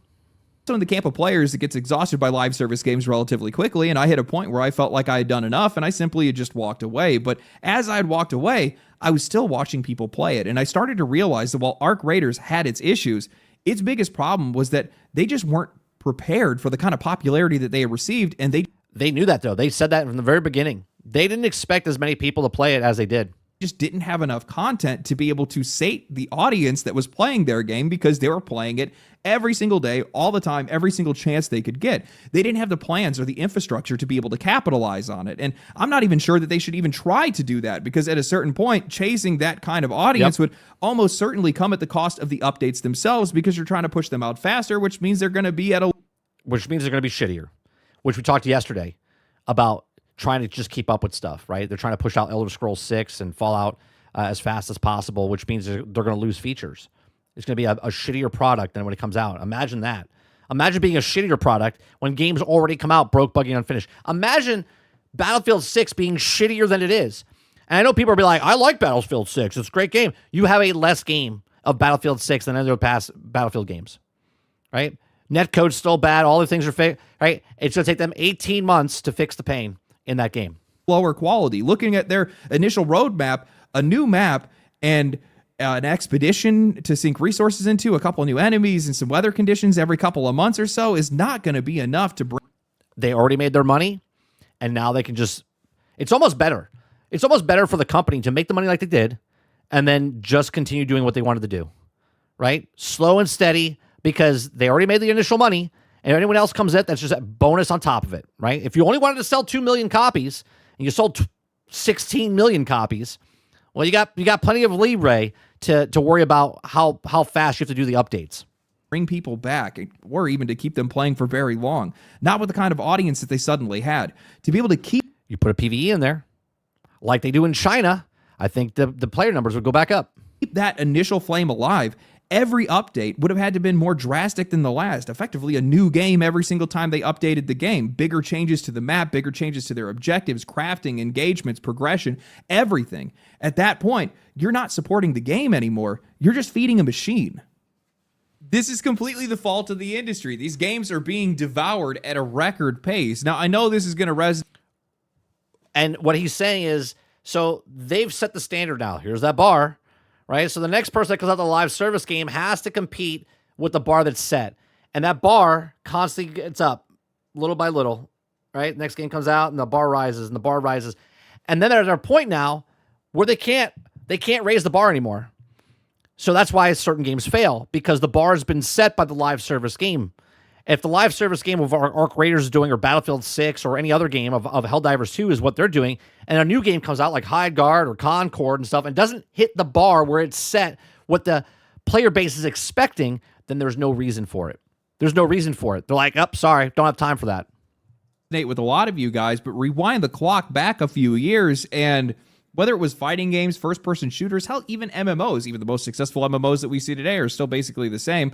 There's a little bit more pace to their updates, but still, we used to be able to have these games as daily drivers, and we would be completely fine without seeing any content added to these games. Obviously, map packs and expansions would later extend the life of those games, but after that, over time, it just became faster and faster. More money, more content, more money, more content. And while you're going to end up losing some players along the way, guys like me that just get exhausted by it, eventually that audience is going to start to adapt to those games and the size of those games. And once they do, well, now it's a problem for the industry itself. It's the problem you've created for your own games in a lot of cases. This is why single player, to me, is king, because single player, you play it, and if it's 18, 16, 20 hours and you go back and play it again and again, it's fine. But there's an end. There's an end to this where it doesn't destroy the mind of an actual gamer, where they play the game, Resident Evil, right? They play the Resident Evil game that comes out. They beat the Resident Evil game. They go back. They try to beat it again in a faster way or different way. They put the game down. They enjoyed their time. They respect the time that they were given, and they played it. But the live service games, they just constantly keep going. This is why, as an older gamer, I like playing the survival games. I said this last night with Alterm when we were playing. We're playing Enshrouded right now, right? I played Enshrouded, Dragon's Wild, Hightail. I liked games like that where I can dive in and put 70, 100 hours in, and then I'll be like, I'm done. But what I respect about those games is there's so much to do, but it's on to me if I want to do it or not, right? It's not an open world where it's a live service. You have to wait for this to come out and this to come out. It's just, okay, great. This is the story. You play the story, open world. I can gather some resources this time. I can craft something next time. I can play for a half hour. I can play for 3 hours. I can play for 10 hours. Okay. I feel like it respects my time. Where a lot of these live service games like, oh, well, they're broke. They're buggy. Give us a month. We fixed it. Oh, something else is broke. Oh, we have a good download coming in this month. New game mode. And you're like, oh, okay, great. I paid full price. And it's just like, I'm waiting and waiting and waiting. And you're conditioned by it. What's happening here is that these games simply just don't have enough content anymore to actually be able to say to anybody. And none of that content is good when they do, or when they are able to fill that need, because they're putting it out so fast that, well, it's not really worth much of anything. And when these games come in and they just flood the market with even more of these games, well, now the players are in a position where they can go and play one of those new games. They can go fill that need somewhere else, and then they might maybe circle back to yours. In most cases, they never do. And the only way that you're going to bring those players back is by raising the bar to an impossible level, and at that point, it's already over. That's right. See? We're on the same page. You know, I think back to the days of like World of Warcraft and stuff like that, and this is usually, or not usually, this is actually still today how a lot of these games run. Even Final Fantasy is the same way. Look at how long those games have been going. Their expansions are basically what, every 2 years or something like that. Well, they do have some updates in between there. It's usually staggered out quite a lot. Those games, there's already a lot to do to begin with, but still at the same time, there's something about that slower pace that kept those games alive for as long as they've been alive. And while they've definitely lost popularity over the years, they're still a hell of a lot more healthier than a lot of the games that are already dead and buried. I have a video on this about MMOs and stuff, why people stop playing them. You can go check that out on this channel. At this point. So, honestly, live service gold rush was the right terminology the entire time. These guys came in, they dug everything out, they hollowed out the ground, and they have nothing left to fill. It's a good analogy, right? The gold rush. The gold rush come in, make this thing. That's exactly what the industry does, right? Battle royales were the gold rush. Extractions are the gold rush, right? All that type of stuff. It was always destined for failure. It was a self-fulfilling prophecy of greed in this case, and it was always going to collapse in on itself. But that doesn't necessarily mean that success doesn't exist in live service. It very much does. And I think that the games that are going to find the most success and the games that are finding the most success aren't the games that are exploding immediately to these massive player numbers and trying to hold on to them. No, it's the ones that start off small and then build themselves out brick by brick. When I look at all the live service games that are still around and a lot of the ones that have come and gone, I think the most successful version of live service isn't the game that explodes to hundreds of thousands of players or even millions of players and then tries to flood them with this. It would almost be like, I think he's describing Warframe right now, right? Warframe has just been this steady pace, constantly gone up over the years. Much content as possible. It's the games that never aim to be big, start small, build slowly, and then set the right appetite from the beginning. And the best, and I like what he said there. Okay. Start off small and build, right? This is exactly what the old gaming industry was, where you would make your first game, sell that first game, and then you would make your second game. Well, now with live service games, they don't get to make another game. They're stuck on this one game. So the game gets more evolved as it goes and becomes better in the longer run. But because they've learned their lessons and they're constantly updating that game, instead of investing money into a new game, they're just investing money back in the old game, but they're trying to do the minimal viable product as possible. Instead of making a game and selling a game, they're kind of making a game, but they're selling the game. And over the next 5 years, 10 years, that's when the game gets complete. And look at Destiny right now. Right before Destiny 2 said, we're done playing, right? We're done making it. They threw everything they were working on, all the minimal viable product content that they were working on for the next 6 months to a year. They said, whatever's finished, let's throw it in the game. And the players are like, this is amazing. This is so much content now. That's right. Because you were getting minimal viable product the entire time. And now when they actually gave you something, you were like, this is amazing. honestly, probably the most fascinating example of all of this is actually Warframe. Now, Warframe Hey, look at that. See? is not the most I swear to God, I haven't seen this video. popular game. It has had its moments of wild popularity, but its life is basically the inverse of nearly every live service game in all of existence. This game is completely changed from what it was in the beginning to what it is today. And they did that because they kept supporting and making good content. They didn't just drop content because content needed to be dropped. Most of these games explode, plateau, and This is why I knew what he was talking about, because we've seen this. We brought this up on stream multiple times because we compare this all the time to Destiny. And we look at how is this rising, but Destiny fails. then decline. Warframe started out modestly, and then for now over a decade, the game has just continued to raise its floor year over year. And it did that by effectively doing the exact opposite of everybody else in the industry. Warframe has updates and expansions, but all that content is completely free. It doesn't expire, and more importantly, it all remains relevant. They respect the customer. There was a time, Warframe back in the day, they were charging microtransactions. There is microtransactions in the game, but someone kept buying it over and over and over, and they went, no. That's not what we did this for. And they fixed it, right? Which, even if they are a greedy company that wants all the money, they didn't want you to do it that way. They wanted you to play the game and then do the certain things. You can earn everything in this game with time. Hence why I think the First Descendant still works pretty well, because you can earn everything in that game. It's the same format as Warframe. As a battle pass, but the battle pass is completely free. It has microtransactions for cosmetics, materials, weapons, hell, even the Warframes themselves. You can buy anything you wanted in the game, but all of it, if not most of it, is completely earnable in the game just by playing it. Or if you want to, you can get it through their player-driven economy. It's very grindy, though.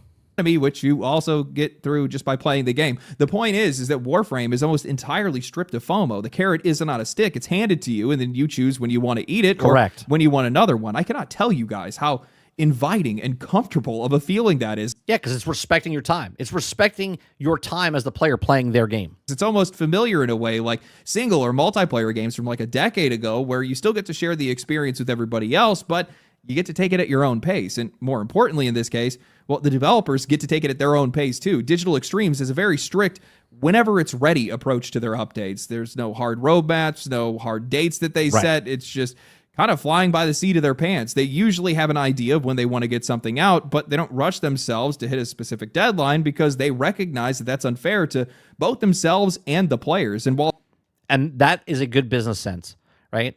That's a good business looking at it and going, well, without the customers, we don't have a game. We want to make our game, so we want to make a good product so that people play our game. And if they play our game, then we succeed and they also succeed. And they keep supporting it. And that's what good business is.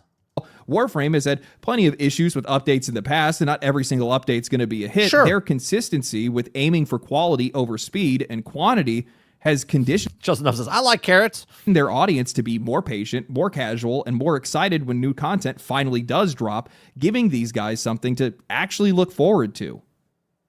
I've been playing a lot of Destiny recently after its final update, and now that there isn't a clear future for the game, or even if the future is that it's actually just over, it has honestly been the most fun that I've had with Destiny in a long time. Why is that? It's because they actually put fucking content in the game. There is so much content to play, and it's like of course, right? Because they didn't do minimal viable product this update. They had to put everything out because they're closing. I'm in no rush to complete it. I'm not holding my friends back by not being able to be online every single day, and we're just kind of just having fun with it. And I think a lot of people feel the exact same way. It's why the game, without any new content being added, is averaging the highest player numbers it's seen in almost 2 years. And it makes me think that Destiny should have been a lot more like Warframe, not in a literal sense, but in a sense that the objective should have never been speed, profit, and a strict schedule. Man, hindsight's 2020, isn't it? Right? I've said in the past, Warframe is actually a better game than Destiny, but Destiny, it was almost like the Overwatch to Battleborn scenario, right? Overwatch came out and was more popular. Battleborn got destroyed by it. But Battleborn overall, I think, was a better game. Not the MOBA part, the actual single-player part of the game, right? Because Overwatch never even put a single-player part of the game in, but it got destroyed because it came out at the exact same time. And yet, now Overwatch just kind of just cruised along until Marvel Rivals came, and then Marvel Rivals lit a candle underneath its ass, and it was like, oh, hold on, we actually got to do something now, right? Warframe was just this constant turtle in the hair, right? Destiny, Bungie, was the rabbit, and Warframe was the hare. Should have been quality, efficiency, and just trying to do something cool. I had a talk with Asdacross, one of the biggest content creators for Destiny, and he was talking about how there were all these things that players had asked for and how Monument of Triumph showed that the company was listening to them and how hard it was to get certain things greenlit. He was talking about some horror stories from some of the developers, and I came to this realization in that discussion that these teams that are built to optimize for speed and monetization cannot fix the things that players actually need fixed, and they can't add the things that players actually want. Not because the developers don't care, but because the business itself is just not built for it anymore. Correct. I mean, something is simple. The business is set for a minimum viable product. Why fix it when we can just put it out there, you buy it, you enjoy it, you bitch about it, we've moved on. We've got the next one coming out. As setting up a test dummy still takes developers, designers, artists, engineers, and sound designers, and also, more importantly, time. And that's all going to cost these guys money. So management is going to ask these guys, well, what kind of return are we going to get on this when we should have these people working on monetizable content instead? And while these companies do understand that goodwill has value, they can't put that on a spreadsheet. So oftentimes they just throw it on the back burner or they just forget about it entirely. And goodwill only gets you so much, and then it becomes bad will. Okay? Then it becomes burnt. You've now burned the bridge down. The faster and more aggressive that these games get, well, the faster they fall apart because they no longer have the time to be able to support them properly, maintain their balance, and build things that people actually want to be able to make those players stay. So what he's saying there, the first time it happens, right? You're like, oh, okay, well, it's a bad thing. They'll get it next time, right? They'll fix it next time. And then the next thing comes out, and they add some more things, and they still haven't fixed the problem that's a major problem in the game. And they're like, they'll get it next time. They'll fix it next time. And then the next one comes out. The next update comes out, and then it's still a problem. And you're like, how many times are they going to do something where they're not fixing the problem? They're not listening to us. And they're like, we are listening to you. We're listening to you. We're making changes. And wait until the number dips, because when the number's up here, they don't listen. When the number dips, they're like, listen, we heard what you guys are saying, and we fixed all the issues that you've had. Here it is, right? This is the perfect example of Destiny when they took everything they were working on and just chucked it into the game at the end. Which kind of brings us up to another issue. One of the reasons why these live service games won't slow down even though they need to is because, well, slowing down is antithetical to their own goals. They want player numbers to be as high and as static as possible. And if you buy it, the number's up here. And if you stop playing it and stop buying it, it starts to dip. And then that's when they listen. That is when they listen. They want to reach every single player they possibly can while also keeping them on that track forever. And they try to accomplish this. They try to accomplish both. And because they do that, well, it will never work. One of the biggest strengths of games like Warframe or Path of Exile is that they obviously want their games to be popular and they want to make revenue. They need revenue, but they're comfortable with just focusing on the audience that they already have. They don't overextend. And more importantly, well, they are okay with their players leaving and taking a break. Warframe bucks nearly every No Man's Sky does the same thing. Single modern trend out there. It is such a weird game, but they just fixate on their core audience and what their core audience wants. And while that naturally separates them from wider audiences, the people that do like the game absolutely love it. And that's where a lot of these recent live service games have been going wrong. The same problem that we've talked about with single player games as well is that a lot of these guys go an ocean wide and an inch deep. They're afraid to just fully lean into one audience because, well, they don't want to lose another audience that they could have had. And maybe they want to get that audience later. Arc Raiders, I think, is probably like the best example of this. They ended up trapped between two audiences. On one side, they had the PvE crowd that honestly just wanted to cooperatively play with other players and be nice with everybody. And on the other hand, they had a hardcore PvP audience that just wanted to shoot on sight. And what happened to that PvP audience? Oh, I know. They went to the other next PvP game. And then they went to the next PvP game. And the people that are playing Arc Raiders still, majority are PvE players. And while they made matchmaking changes to try to appease both sides, ultimately, the game itself could never actually support both of those people or both of those kind of players long term, because at a certain point, you kind of have to decide what this game is. When you build an update around trying to hold on to everyone and reach every single audience you possibly can instead of just leaning into the people who actually love what you made, you end up giving your game an identity crisis. And honestly, you make it impossible to support. I think Path of Exile probably has the best approach here. When I interviewed Jonathan Rogers, the head of Grinding Gear Games, he had said that every single time they do an update, it nearly gives the guy a heart attack. But he recognizes, and the whole team recognizes, that players need to take a break. These guys are completely fine with their game tanking for a couple of months. They're not scrambling to keep every single person in the game forever. They have a schedule. They're trying to push their updates when they can, but they're not going to lose their minds over every... It was supposed to come out last year. Then it was supposed to come out this year. I play it. And obviously, they're not going to do the full launch until they feel like it's ready, right? It's a free-to-play game. You don't have to play it right now. But when it does come out, it's a free-to-play game. Player who leaves for a few months. And because of that, they just focus on making better updates instead of faster ones. They're aiming not to keep every single player, but instead to aim to make an update. Yeah, look at that. That brings more people back to the game every single time. And I think that's the right way to do things. This entire version of live service at the industry built around all these massive games that were holding on to these massive player counts forever just isn't sustainable. It's not sustainable for the players, and it's definitely not sustainable for the developers. And the wider the audience they try to reach, the more players they try to hold on to, the less these games actually end up being made for the people that are actually playing them, because, well, you just can't keep that many people forever. Right. Well, it's greed. Right? They want to capture everybody. They don't want to focus on the group that likes the game. They want to try to group on everybody, and then nothing feels good. Without eventually breaking the game. So I don't think that live service is completely dead. I just think the version of live service that this industry has been chasing is actually dead. Because while the successful live service is still very much alive, we can see it here today. We can see it out in a ton of different games. The problem is that kind of live service takes a lot more effort, a lot more time, and a lot more care than a lot of these companies wanted to give. You know, to be honest, I didn't actually take any notice of this until more recently, when I had seen that, like, live service games, or more importantly, like first-person shooters, have just completely fallen out of like YouTube algorithms and like Twitch and stuff like that. Well, yeah. These guys still have like a few people that are still watching them, and I think there's still some guys that are like, you know, Summit and Shroud and Peanut and a few other people that are still getting, you know, big numbers and stuff like that and doing really well. Largely, that space is kind of just dissipated over the years. Yeah, but they're popular not because of the one game they're playing. They're popular because they're entertaining. And it's just not as attractive as it used to be. And I kind of got thinking about it. It's like, man, like, is live service just completely falling off at this point? You know, I think what all this means is that these developers just need to surrender to the idea that you're just not going to hold on to all these players forever. They're just way too many games, man.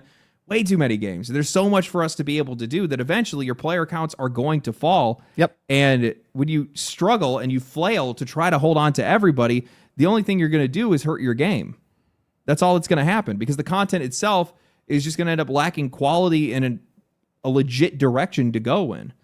I think that's what we're seeing with a lot of these games, a lack of identity in a lot of cases.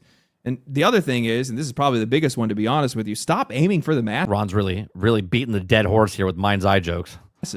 Stop aiming for these massive audiences. Find a niche and then just solo into it as hard as you possibly can. Look at games like Counter-Strike or Warframe or Path of Exile. These games didn't get huge or didn't get bigger by widening themselves and chasing every single trend under the sun. They're not using extraction, invested in their game shooters. They're not using any of that kind of stuff. They just got better at beating themselves. And because of that, well, the audiences that they already had loved the game and just rave about the game, and eventually they start attracting. See, that's the difference. Take a Path of Exile, for instance, compared to Battlefield 6, right? Path of Exile is slowly making their game better, right? But they put a good product out at launch, and then they're making it better for the people that want to play their game. Battlefield 6, like, faked their way to make it believe that they were the next Call of Duty. And then the Call of Duty people left, and then the Battlefield people are still here that want to believe that Battlefield's back, but they don't have the maps that they have. And then now they're fixing the game, minimal viable product, not to make the game better, but to hold on to the group of people that want to play the game. But they already have them. They already made the sales to those people. How do you bring new people into your game to go or come back to your game? Well, you've already lost it, because those people won't trust you now because of what you've done. Where Path of Exile, they didn't promise anything. They're like, yeah, this is the game. It's a fun game. I like playing the game. And then all of a sudden you start playing it more because they start making it better. Right? They're not making Battlefield better. They made it worse to begin with, and then they're just getting it back to the starting point. Other people in. That's what happened with me in Path of Exile. I just could not stop hearing about people telling me how much better it was than Diablo, and eventually I gave the game a shot, and sure enough, it's a lot better than Diablo. But I'd actually go to say that I think that the wild successes that we've seen with some of these live service games specifically over the past couple of years might actually be to their detriment. It actually might be the worst thing that happens to these guys, because if you start out small and build slow, continuing to Make a game, sell a game. an audience update after update, well, like, you actually have room to grow in that case, right? That's what you've seen with some of these games. I think even like No Man's Sky is a really good example of that. Well, that obviously has like a big comeback story. At the exact same time, they started off small, had a really dedicated core community, and then the game just continued to get bigger and bigger with each update, and how happy the fan base was, and et cetera. It just kind of spread like wildfire in that case. And I think you see that with a lot of these other games. But if you start at the top, well, what's your next destination? At the bottom. Definitely not going to be the top. Right. You're going down. And then what ends up happening is you start seeing the dead game paradox kick in, where all of a sudden everybody else just starts leaving because they see other people that are leaving. Correct. Right. And then the PvPers, like right now, the big popular game is the Sands of Sophie, whatever. Okay.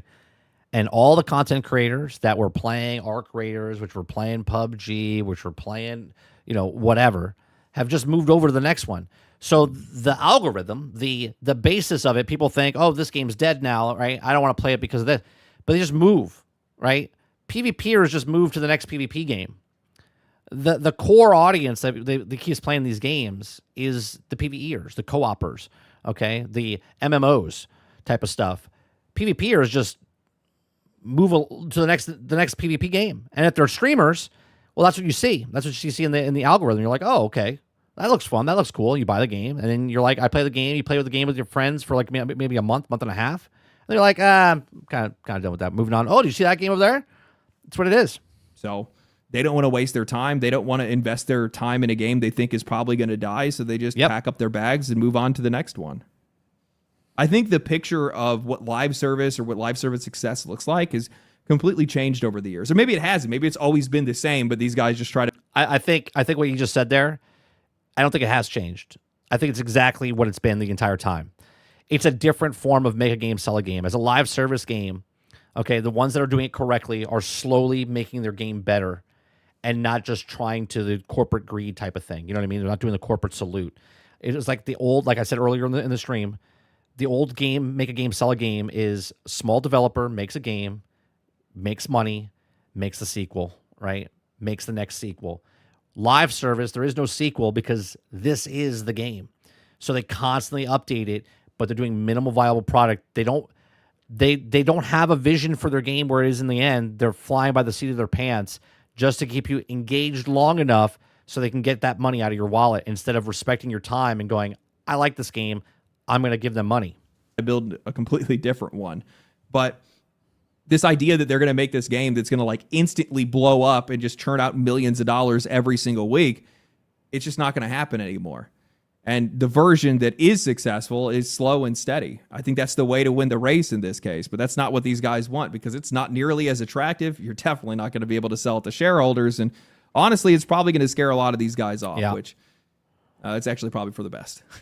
Anyway, tell me what you guys think. What do you guys think? What state is your favorite live service game in? Is it doing good? Is it doing bad? Are you a part of one of these games that I mentioned today that are slowly but surely on the rise? I'm trying to think if I even played. Like I play live service games, but it's like I don't thrive to play them. You know what I mean? I just kind of play them.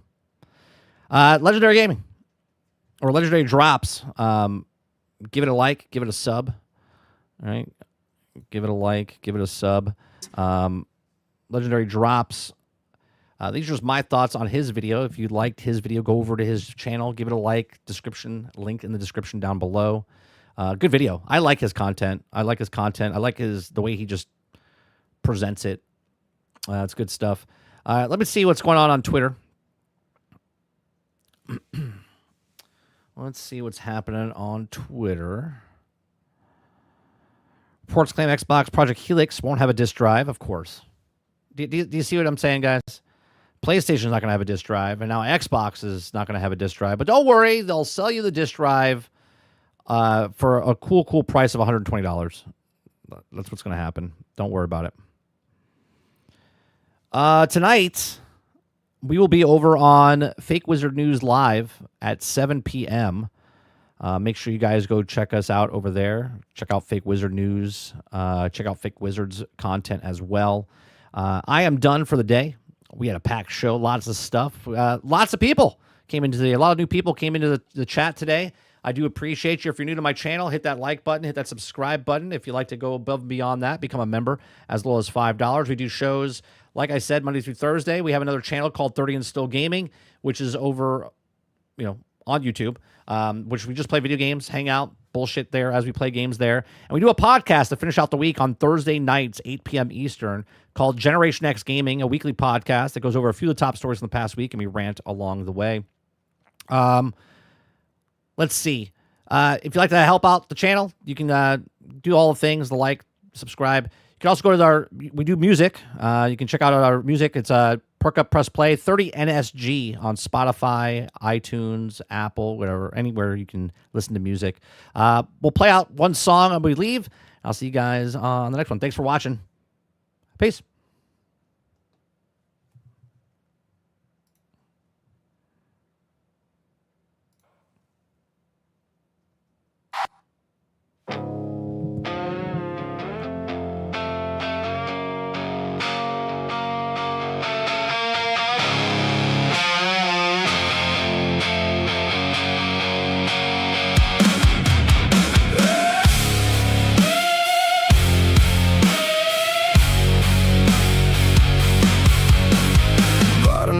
Promise wrapped in neon light. Everyone online said it changed their life. Started up the game and watched it play. Guess I'm just along for the ride again today.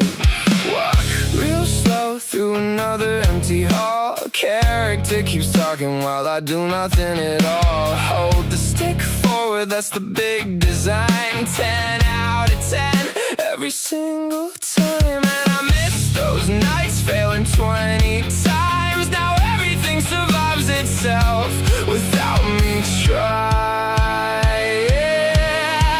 Gaming lost its soul somewhere, buried underneath perfect scores and scripted air. I press one button, the game does the rest. Still they call it one of the best.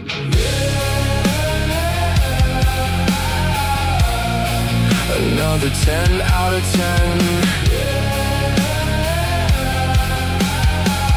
Guess gameplay's dead again. Used to learn patterns, used to earn the win. Now the checkpoints save me every 10 seconds in. Can't even fail if I wanted to try. Just stare at the screen while the hours die.